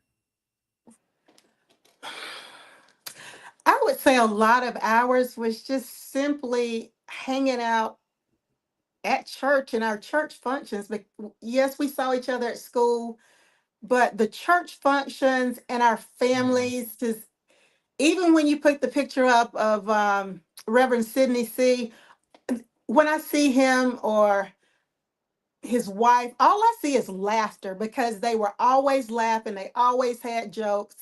But again, they didn't play, but it was just, we were always together in church someplace or doing, and we just understood we had to do what we were supposed to, hang out, have fun. And again, back then, church was fun for me. I think it was fun for most of us. Yeah, it was. That was my outlet, because I didn't get to go a lot of places, but Crystal was always some places. I know you were a PK basically. So we were always together at church functions, if not at school for a while. So just hanging out. Real talk. There's some other conversations we had that I remember in high school that I won't air here, but it just let me know you were you were before your time in a lot of ways. Yeah, you really were. I told you. We'll talk about that off air. Well, you know what? Yeah. I thank my grandparents for giving me roots. Yeah. And I thank my mama for letting me know that it was okay to have wings. And that balance kept me rooted and grounded. But she never made me believe that I couldn't do all the things that I said I could do. And there was I had some very difficult times in my youth. I know. But the things that we learned at church gave us something to have a standard. And church was fun, because if you went to church with Samantha and Jess Henry, a lot of people don't know, even though their parents were disciplinarians and held them to a standard of behavior, Alan was funny. Jess Henry, I think Jess Henry could really sing, because he could mock anybody, especially those older ladies. Like when we would be singing them hymns, Jess Henry would wait till he would get to this line and go, ooh, like he would always do it. So church was fun because we had fun. Yeah. But we learned how to behave, what was expected of us. And to this point, everybody who got on the bus and went to Selma or Atmore or wherever we went, to Beatrice or wherever we went during the Congress, some lifelong bonds were formed there. Absolutely. Some lessons were learned there. I mean, and think about it. It had to be fun, because y'all know when Alan was playing, when Thomas May was playing, and we had the choir, we got down. We was bad. We used to march in. We was bad. Emmeline Reese. That A and B selection. Yes. Exactly. Yeah. Because and that's where the foundation of everything was. You learn to show up on time, do what you're supposed to do, be in uniform. That's right. And again, like you said, the foundation of, I think we were all pretty much raised the same ways. And I can remember like bringing Atmore. I wasn't a member of Bethel, but just, hey, when Mr. Lamar had that church band, it was time to go get something. We were all pile on, and it's like, that is so true, Samantha. Right. That was a good time. So true. Yeah. Even when DLX was blaring, when you open the church band doors, and it's like, oh yeah, you might want to turn that off. Right. Got back. But that was a good time. It was a good time. Fun. And the thing that I take away from that, from Pine View to across town to the Ridge, nobody could go anywhere and get too crazy, because your mother could correct me. Yes. And it was nothing crazy gonna be said about it. That's right. And you better hope that if they corrected you, that they did not discuss it further. Okay. But everybody it really was a village then. Yes. Everybody respected everybody's elder. Now you don't have that. You say something to some of these people about their children, and they want to cuss you out. That's why I told them on Facebook one day, when you start selling wrapping paper and popcorn and cookie dough, just like when somebody try to tell you, you tell us, them my damn kids. I told them, when you start selling wrapping paper, cookie dough, Girl Scout cookies, T-shirts, them your damn kids.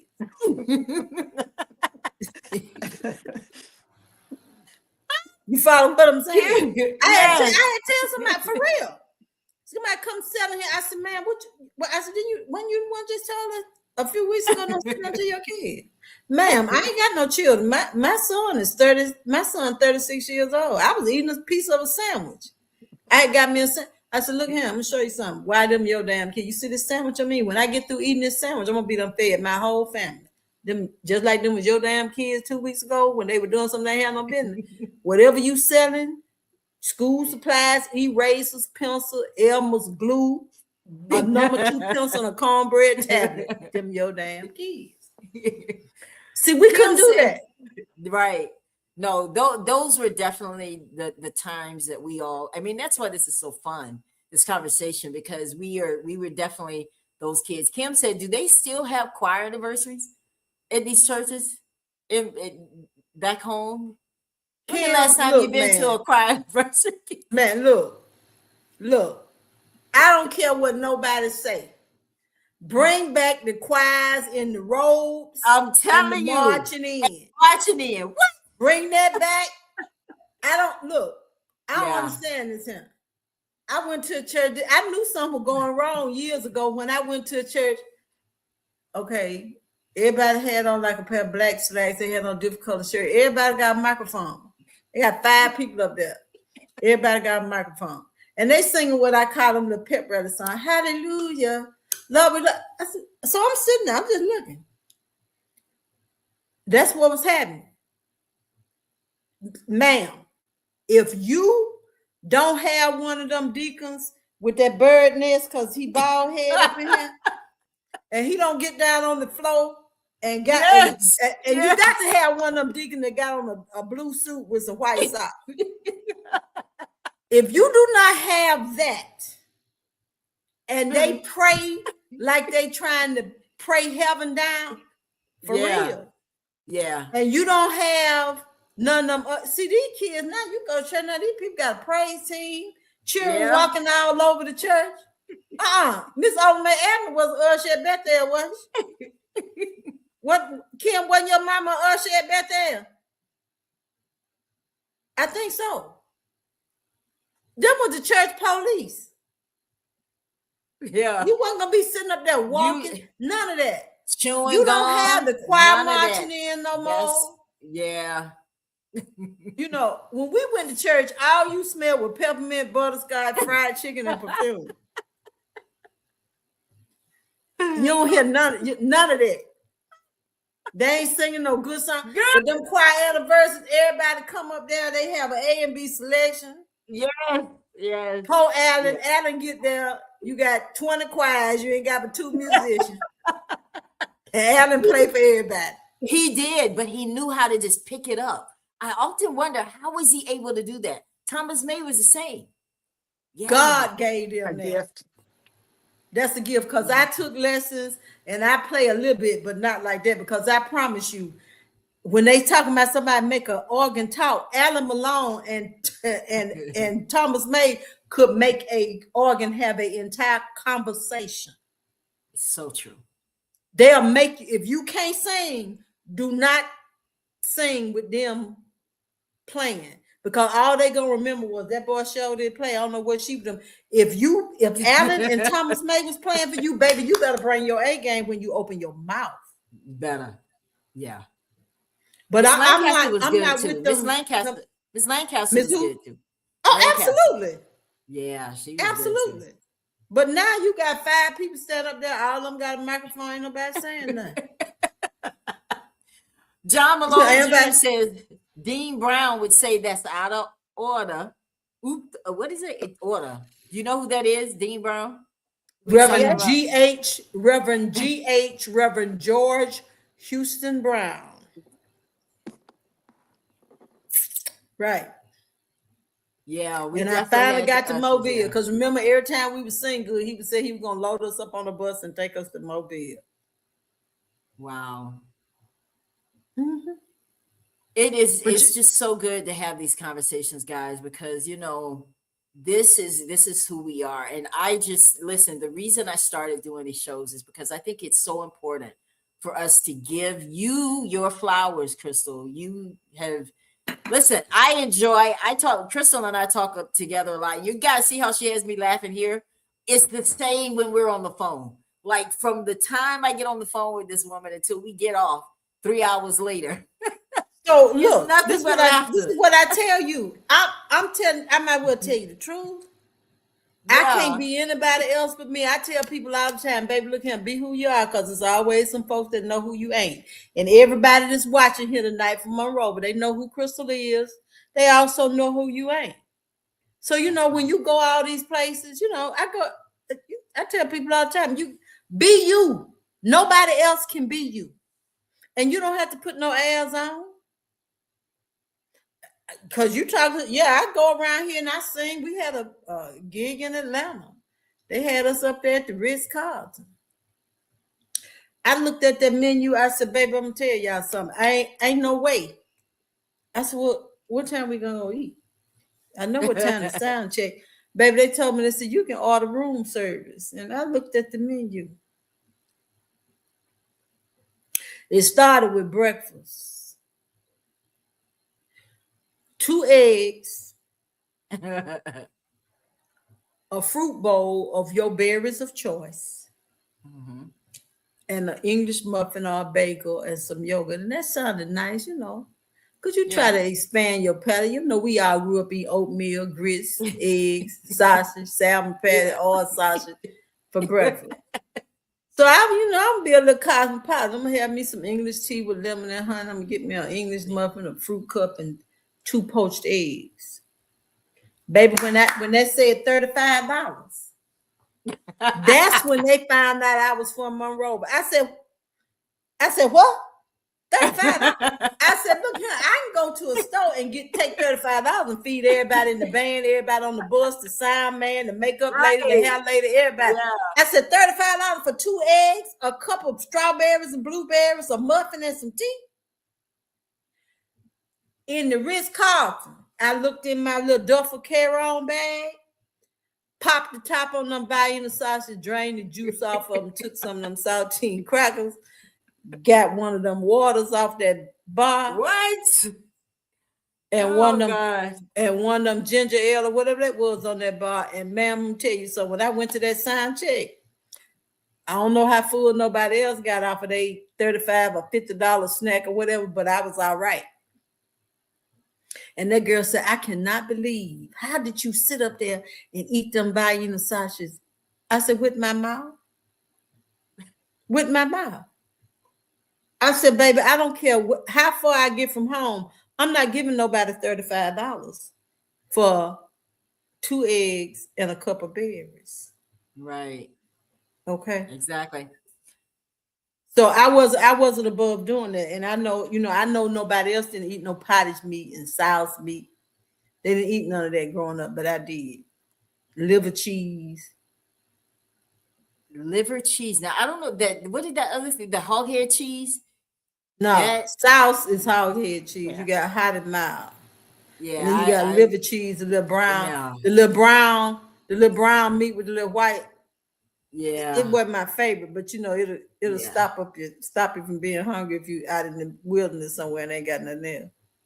Yeah, I wouldn't. So Crystal, let's talk a little bit before we get out of here. I will say this, that I had an artist that was gonna come here tonight, and I just checked my phone, and she had an emergency, but she wasn't able to come. I'm so this because she was amazing, but she was going to take us home tonight.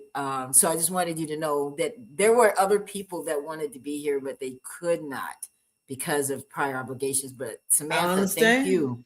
Oh yeah, but I'm just telling you, people love you. People love you, and they wanted to be here. But you got revivals and all kinds of stuff going on tonight. But you got a movie coming up. Talk to us about that. How are you in Shoe Fly? What is that all about? Now we're acting. Shoe Fly is a original script written by Hummingboy. That was his directing stage, but he's making his directing debut. And Shoe Fly is a story set back between the 1930s and maybe the 1950s in rural Mississippi, in the Mississippi Delta. And the backstory reveals some of the truths about the music industry and some of the truths about how land, copyrights, and trademarks were stolen from farmers and from musicians. And in a conversation, I didn't realize that I was talking to the director of the movie. He created a character, named the character Red Velvet, and asked me, would I help contribute to some of the lines?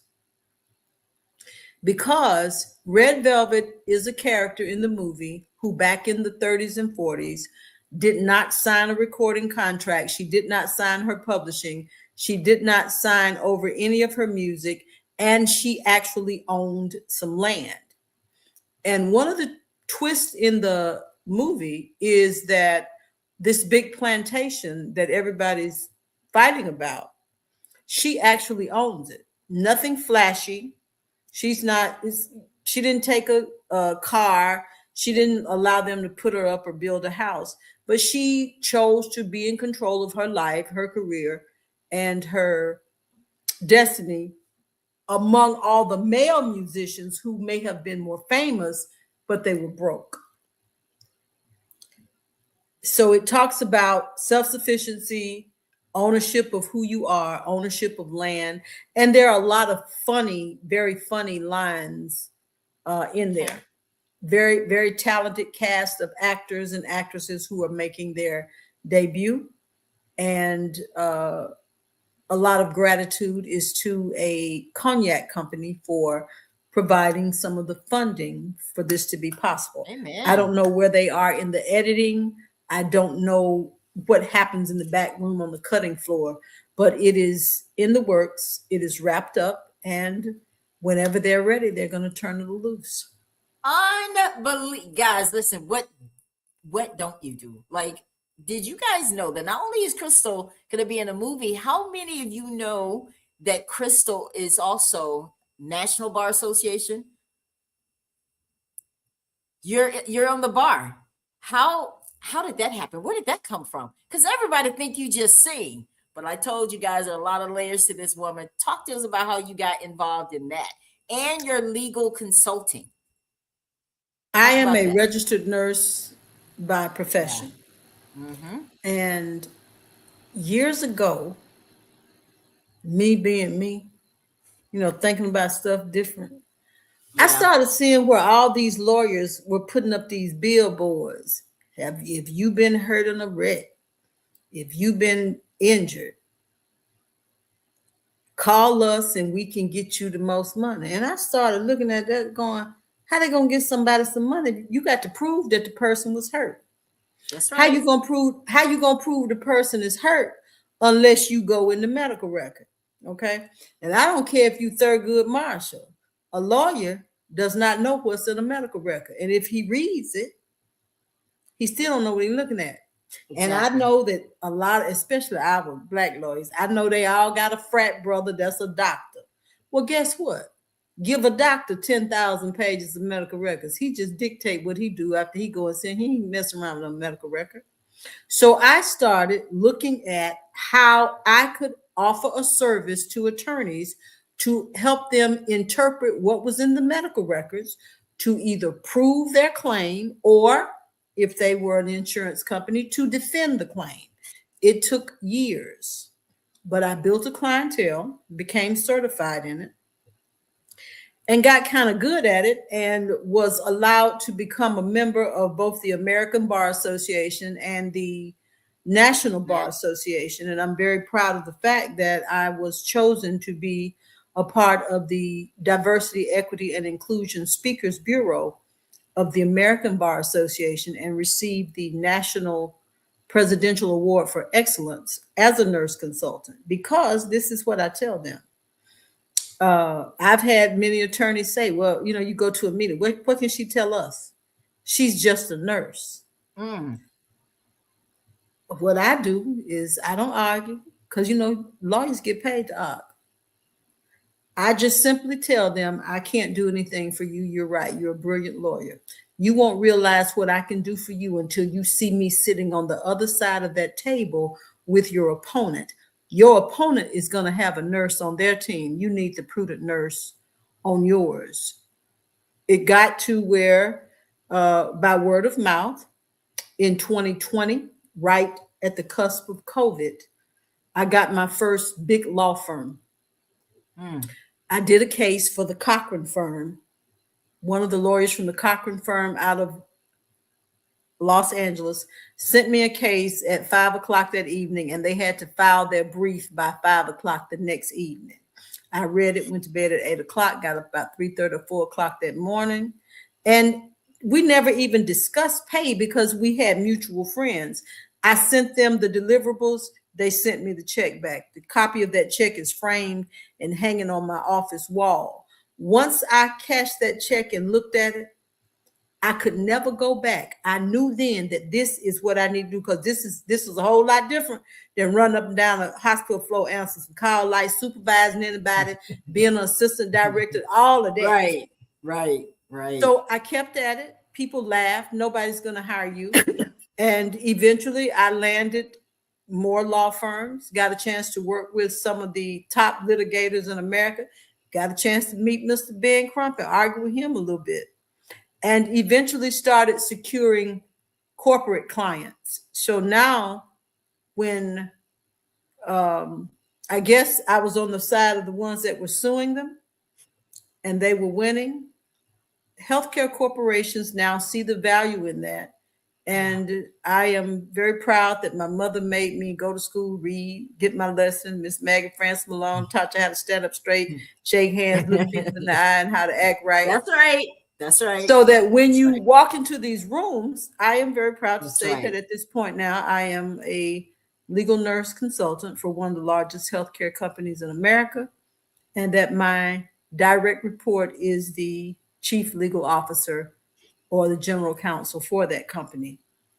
My mom has a Cash App she on here, so mama is proud too, because now she just tell you, I need this, call Amazon, send it to my house. I love it. And so I'm hoping that with those coins, Kim Abner keep on posting his stock tips and we all be all right. That's right. That's right. Listen, I know that a lot of you didn't realize that. So now you are founding partner of the company, The Prudent Nurse LLC. And that's where a lot of that comes from. Crystal's also expert witness. You know, she goes to court. She's an expert witness. And how do you compare that to, like, you can do so many different things. Like, what is that what you've always set out to do, or did this develop as you go? Like, oh, I could do that. Let me try it. Oh, I could do that. Or is this something you always wanted to do? I found out about the legal nurse consulting part when the personal injury industry just took off. When Morris bought Morgan and all these billboards started going up. I just had that idea one day. Yeah. And it's just like anything. There are people on this broadcast right now. You got an idea in the back of your head. Run with it. Do not stop. Do not let anybody tell you that you can't. Do not let anybody tell you that, oh, that's stupid. You can't do that. Fred Smith, the founder of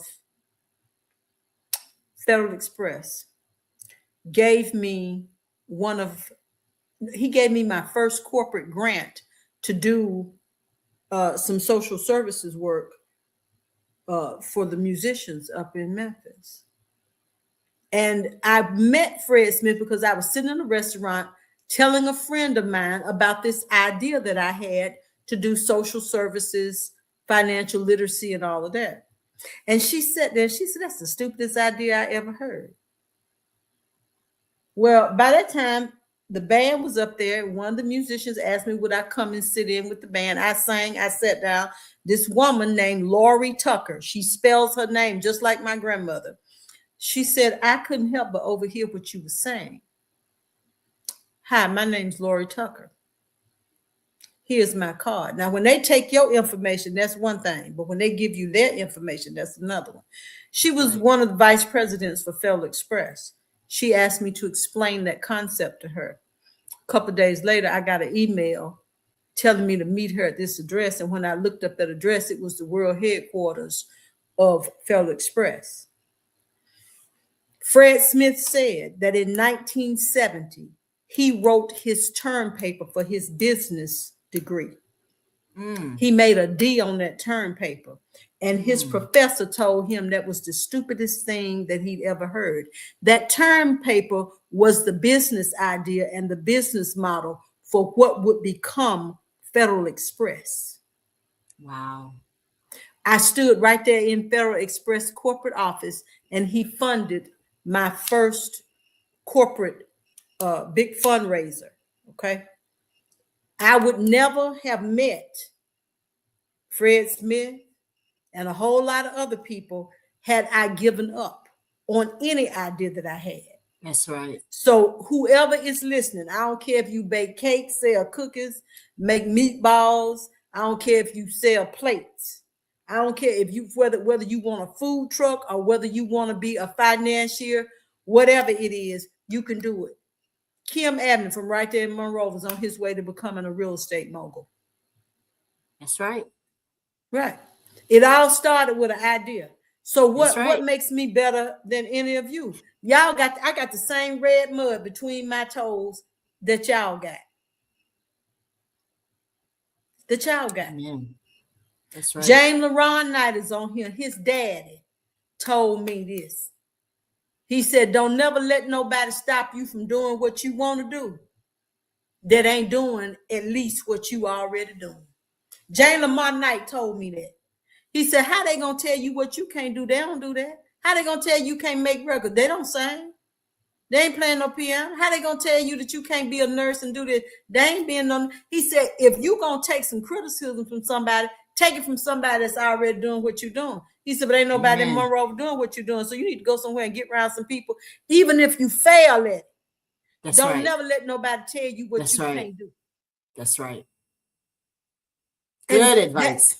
A lot of people, and think about it, look at all the common people, regular working people that planted seeds in y'all. Like I said, the school teachers, the preachers, and all of them That's were right. great. But it was, I promise you, I will never forget that. Charles L. Kidd was sitting right down there on Marengo Street. And I was talking about something that I had lost. He said, you ain't lost nothing. Girl, you ain't lost nothing. This just Monroeville. You know how Charles L. talk? Girl, you got to leave here and find out what's going on. Because it's good and better all over. That's right. That's right. That's why whatever you got, if you lose your job, somebody walk off and leave you, whatever it is, wherever you at now, whatever situation you in now, is good and better all over the world. And I would look at it. I kept looking for good and better until I started getting to my best. You can do the same thing. If you want something you ain't never had before, you got to do something you ain't never did before. And if you keep doing what you always did, you're going to get what you always got. I'm not necessarily some great hero from Monroeville. I'm just a person from Monroeville that kept trying when I failed, kept trying when I thought that I should stop. I am a person that at one point thought about taking my own life. There is no darker time in your life than when you think that you want to die. But I would tell you that God is a healer. He's a mind regulator. And that same God that turned water to wine, raised Lazarus from the dead, took 5 fishes and some loaves of bread and fed them people, greater is he that's in you than he that's in the world. There is nothing out here that'll stop you. The only somebody that's standing between you and what you want is you. It's you. And the people that you hanging around. Remember, Job's friend and his wife, if he had listened to them, he'd have died right there. He'd have stayed sick and died. Watch who you hang around. Watch who you let get in your ear. There is nothing that you cannot do if you're really serious. Wow. Because all of us came out of them same little red brick houses. All of us were sneaking over there to Mr. Charlie Stevens' store getting candy.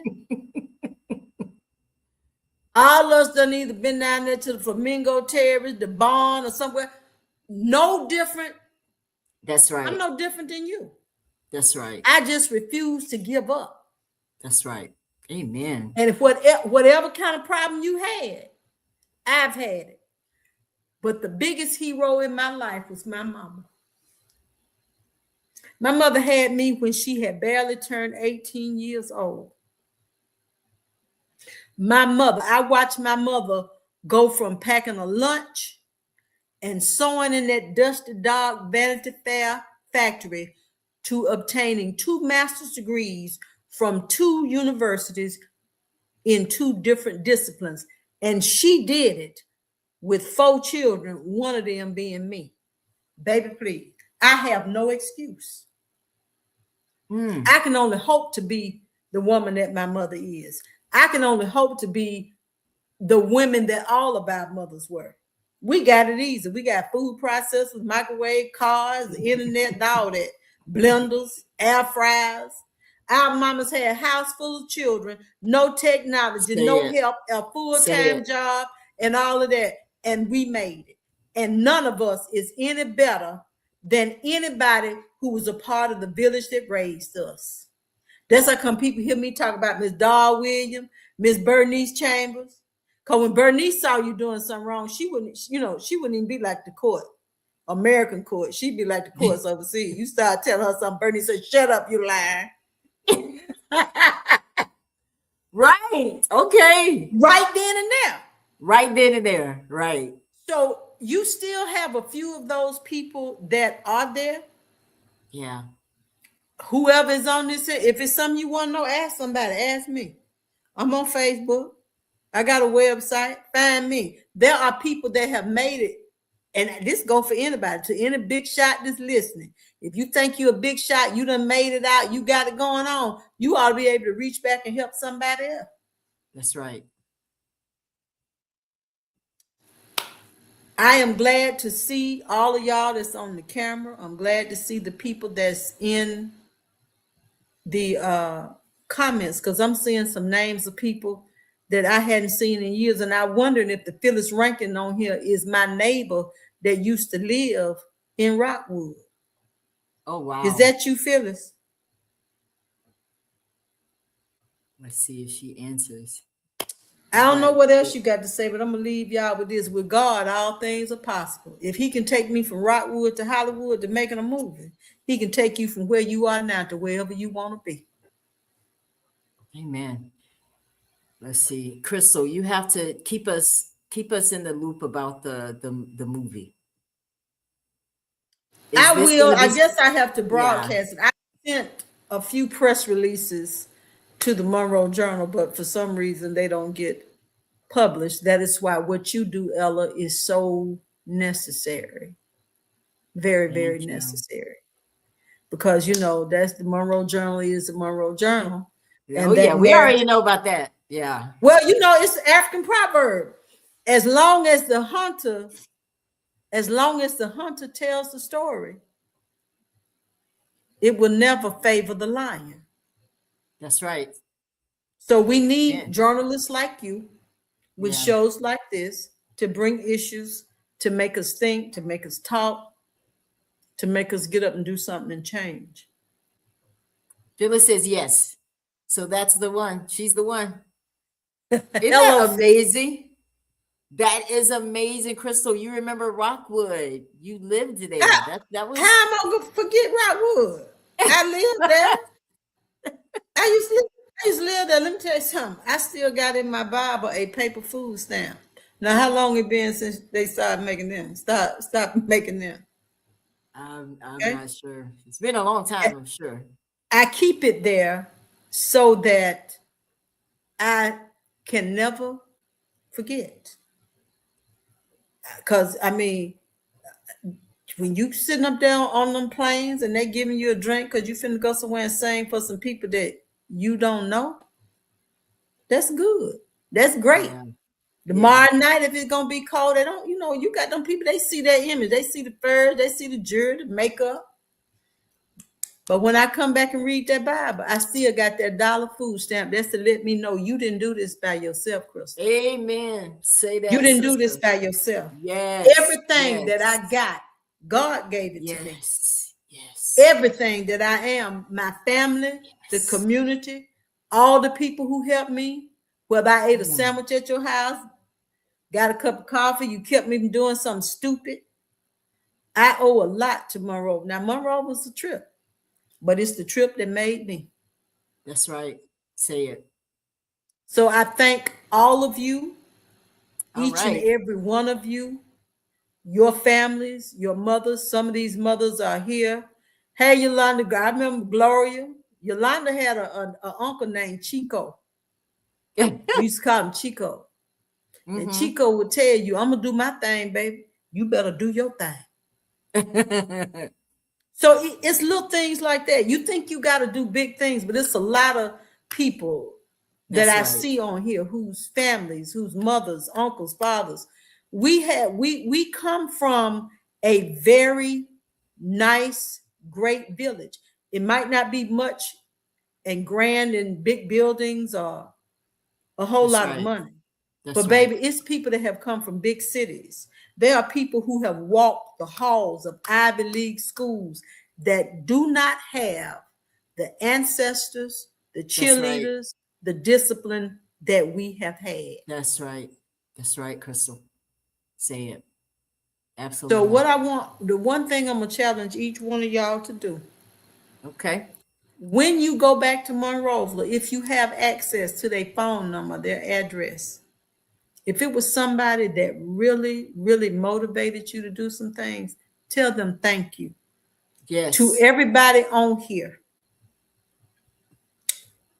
I thank you. I thank your families. I see Marie Williams Biggs, her Aunt Dorothy raised 4 girls. Do y'all remember Dorothy Scott? Dorothy Scott raised them 4 girls over there across from Walmart. It takes some resilience to be able to do that. So between all our cousins, aunts, and all those people, we got everything we need inside of us to be whatever we want to be, to build the lives that we want to build and reach back and help somebody to build their lives. And just as you have had me here, I'm honored to be here. I'm honored to represent my hometown. And I am just as proud of my home, my family, and all the people that came there all over the world, that are all over the world doing great things, as you all have shown me that you are proud of me. We got to look at this one before we get out of here, Crystal. Look at this. Tell us what this is. Y'all see Crystal there in the front? Second from the left, or well, my left. What is this about? What's going on here? A photograph from a press conference. I was invited to the Capitol by members of the Mississippi Senate and members of the Mississippi House of Representatives to be there for the presentation at that press conference for a bill known as the Name, Image, and Voice Bill. Because just like athletes now have to look at how they can monetize and protect their name, likeness, and image, performers have to do the same thing with their voice. AI now has gotten it where they can take my voice, make a whole record out of it, sell it, and if we don't have these protections, they can sell that record and I never see a dime. That's right. It won't go down like that, but they will be able to do that. Tanya, I had all of that to talk about tonight, guys, but it would take 3 shows, Crystal, to talk about everything. I'm just glad. AI, all of that. We were going to discuss. Baby, I'm just glad that despite all of the rough bumps I hit when I was young, that my life leveled out and that I'm okay. And I see that's Tanya in Charlie's page. I wish I had a hairdresser that could lay my hair like Tanya Johnson. Is anybody on here that ever saw Tanya Johnson with a hair out of place? Never. Aww, Tanya Johnson from Clausel, you ain't never seen Tanya Johnson with her hair not perfect. Never, right? Never. If I had a hairdresser that could lay my hair like hers for every show, baby, I would have it going on. She said, I'm a young lady that looks up to you. I'm very proud of you. Keep up the good work. You know I love you. Oh, I love it. I'm proud of all of y'all because guess what? We might not all be on TV. We may not all be making movies or records or running a business, but every one of us has survived something. We've all overcome something. And some of us, even if we all at the same place, some of us had to travel 5 miles to get there. Some of us had to travel 100 miles to get there. And whatever we got now, we got more now than we ever had in our lives. So I'm proud of everybody. Crystal said here tonight on the Ella Johnson Show exclusively, she's got your potato salad. And I saw John Richardson wants his too, Crystal. Yeah, I might What need is to it try about to this get me a potato salad? brand. What's going on with this potato salad that everybody wants some? What's up with Look, that right there. that? Don't You answer. got to experience it for yourself. I listen. I would Okay. must. I don't know. like Maybe I need to do like Mrs. Fields and start me maybe a potato salad to put in delicatessens and grocery There's stores. another idea for you. Listen, Yeah, Crystal, I'm gonna get Kim to do the market research. Oh yeah, Kim got you on that. He's definitely he's got you. Listen, I am so excited about all of you that tuned in tonight. That your comments, the love that you shown, Crystal. I hope that this was listen, when you came and sang at my mother's funeral, I said, you know what, God, that meant everything to me, to our family. And I said, I can't really give Crystal money because that ain't gonna do. I said, there's gotta be something, Lord, that you have to put in my hand to be able to bless her. And this was my way of being able to say thank you. Thank you for what you've done for Monroeville. Thank you for what you did for me that day. I will never, never forget it, how you came, because you don't go there much, but you came and you didn't even think about it. You came and you sang so beautifully. I know my mother would have been so proud because she really, really loved you.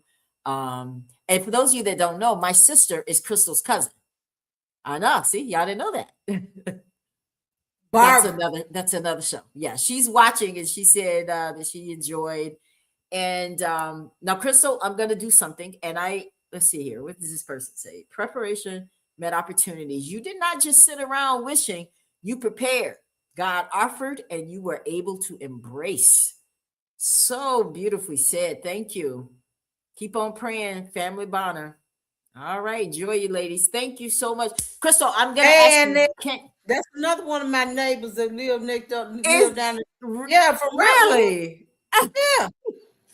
Wow, that is amazing, Crystal. I'm gonna ask you to do this. This is putting you on the spot. I had an artist that was gonna sing tonight. She was gonna do what I'm gonna ask you to do. Give us a little something to send us home tonight. Something that you know in your heart that you can sing that would encourage everyone that's watching this broadcast, so that we can wrap the show and end with something that God puts on your heart to give us.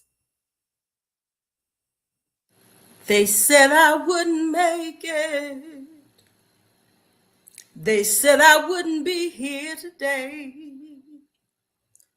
They said I'd never amount to anything. But I'm glad to say that I'm on my way,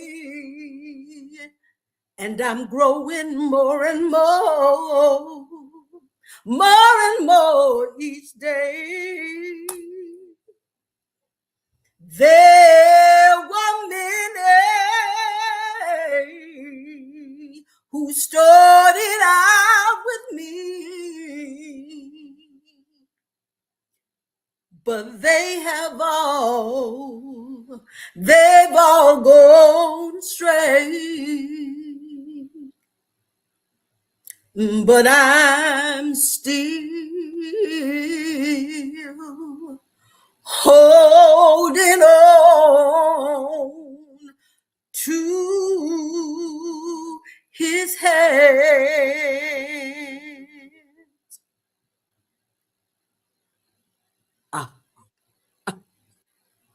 Choked up. Beautiful. Beautiful. Yeah. That was beautiful. I always love that you sing, Crystal. And I just pray that you know that you are loved, you are appreciated. I look up to you. I love listening to you and your words of wisdom. And I think that people will play this show back and they'll just be so grateful to know that this is what Monroeville created and that you didn't have a problem coming back to say thanks. No, So, I am hoping to come back in October okay. to do a survivor's ball. Whether you survived breast cancer, whether you survived a heartache, a heartbreak, but mostly for those who have survived breast cancer and for those who have survived domestic violence. October is Domestic Violence Month. That's October right. is also Breast Cancer Month. And Monroeville, quiet as is kept, has seen some ugly domestic violence that has taken the lives of people that we knew, people that we loved. And I want to come home and join those who champion those efforts for breast cancer and for domestic violence, to come together to honor the memories of those that we've lost and to give hope to those that are caught up in it. I am a survivor of domestic violence. And I want to be able to work with some people who would be willing to help me bring the band there, do a show, and raise funds for women's organizations, because sometimes the difference between life and death is having a support system and the money to be able to get out. Amen. I think that is So, amazing. so When you I am say hoping to coming see back to y'all in October. Monroeville, you mean like in a concert to raise money Yeah, in a concert. with the band. I love it. And the donations will go to organizations who champion the causes of domestic violence, not just women. You got men in that too. Absolutely. But I'm sure that there are some, there are a lot of great causes, a lot of great organizations who could use the money. So I want to come back, do that. I want to see all of y'all there. Amen. And hopefully we can make this a great event. Hopefully it will be an inaugural event that will happen every year. Absolutely. Crystal, I know you, and I didn't know you were a domestic violence survivor. I didn't know that. Yes. Interesting. As a matter of fact, just think about this. Just like you didn't know that I am a survivor, somebody that you talk to, pass by, look at every day, you That's might right. not know that they are going through that right now. Just like you didn't know that about me. Amazing. That's why I bring a lot of people on my show that are survivors of domestic violence. That's actually become one of my more popular shows here, interviewing people because they just need to get their story out. So I definitely will be excited for that and want to be a part of that in whatever way I can assist. All you got to do is call me. All right. All right, guys. Anything else, Samantha, you would like to say before we get out of here? You were so patient. I just love it. Yeah. She was so willing to do this. This has been nice, reminiscing. Always good to see you. Yeah. And again, when you come to Monroeville, keep me posted too, because I know that's part of your history. You have a long history, a lot of some other things too. But thank you for doing that, because those quiet voices need to be heard and helped. So thank you. Yes, they do. Right. Amen. All right. Good Crystal, night, anything everybody. else? All If right, you're guys. anywhere near Jackson tomorrow, meet me at 101 Beatty Street at the Beatty Street Blues Club. Red Velvet and the Mighty Mississippi Rhythm and Blues Review will take the stage at 8:30, rock the house, and then come home and get some rest. That's Good night. right. All right, guys. Thank you so much for tuning in to the Ella Johnson Show. We'll see you next time. Have a great evening. Thank you so much for tuning in to the Ella Johnson Show. We'll see you next time. We are supporters of the Ella Johnson Show. We live in South Korea. We have been watching Ella Johnson Show for like a year now. And we love her show. Her show is very inspirational, motivational, and educational.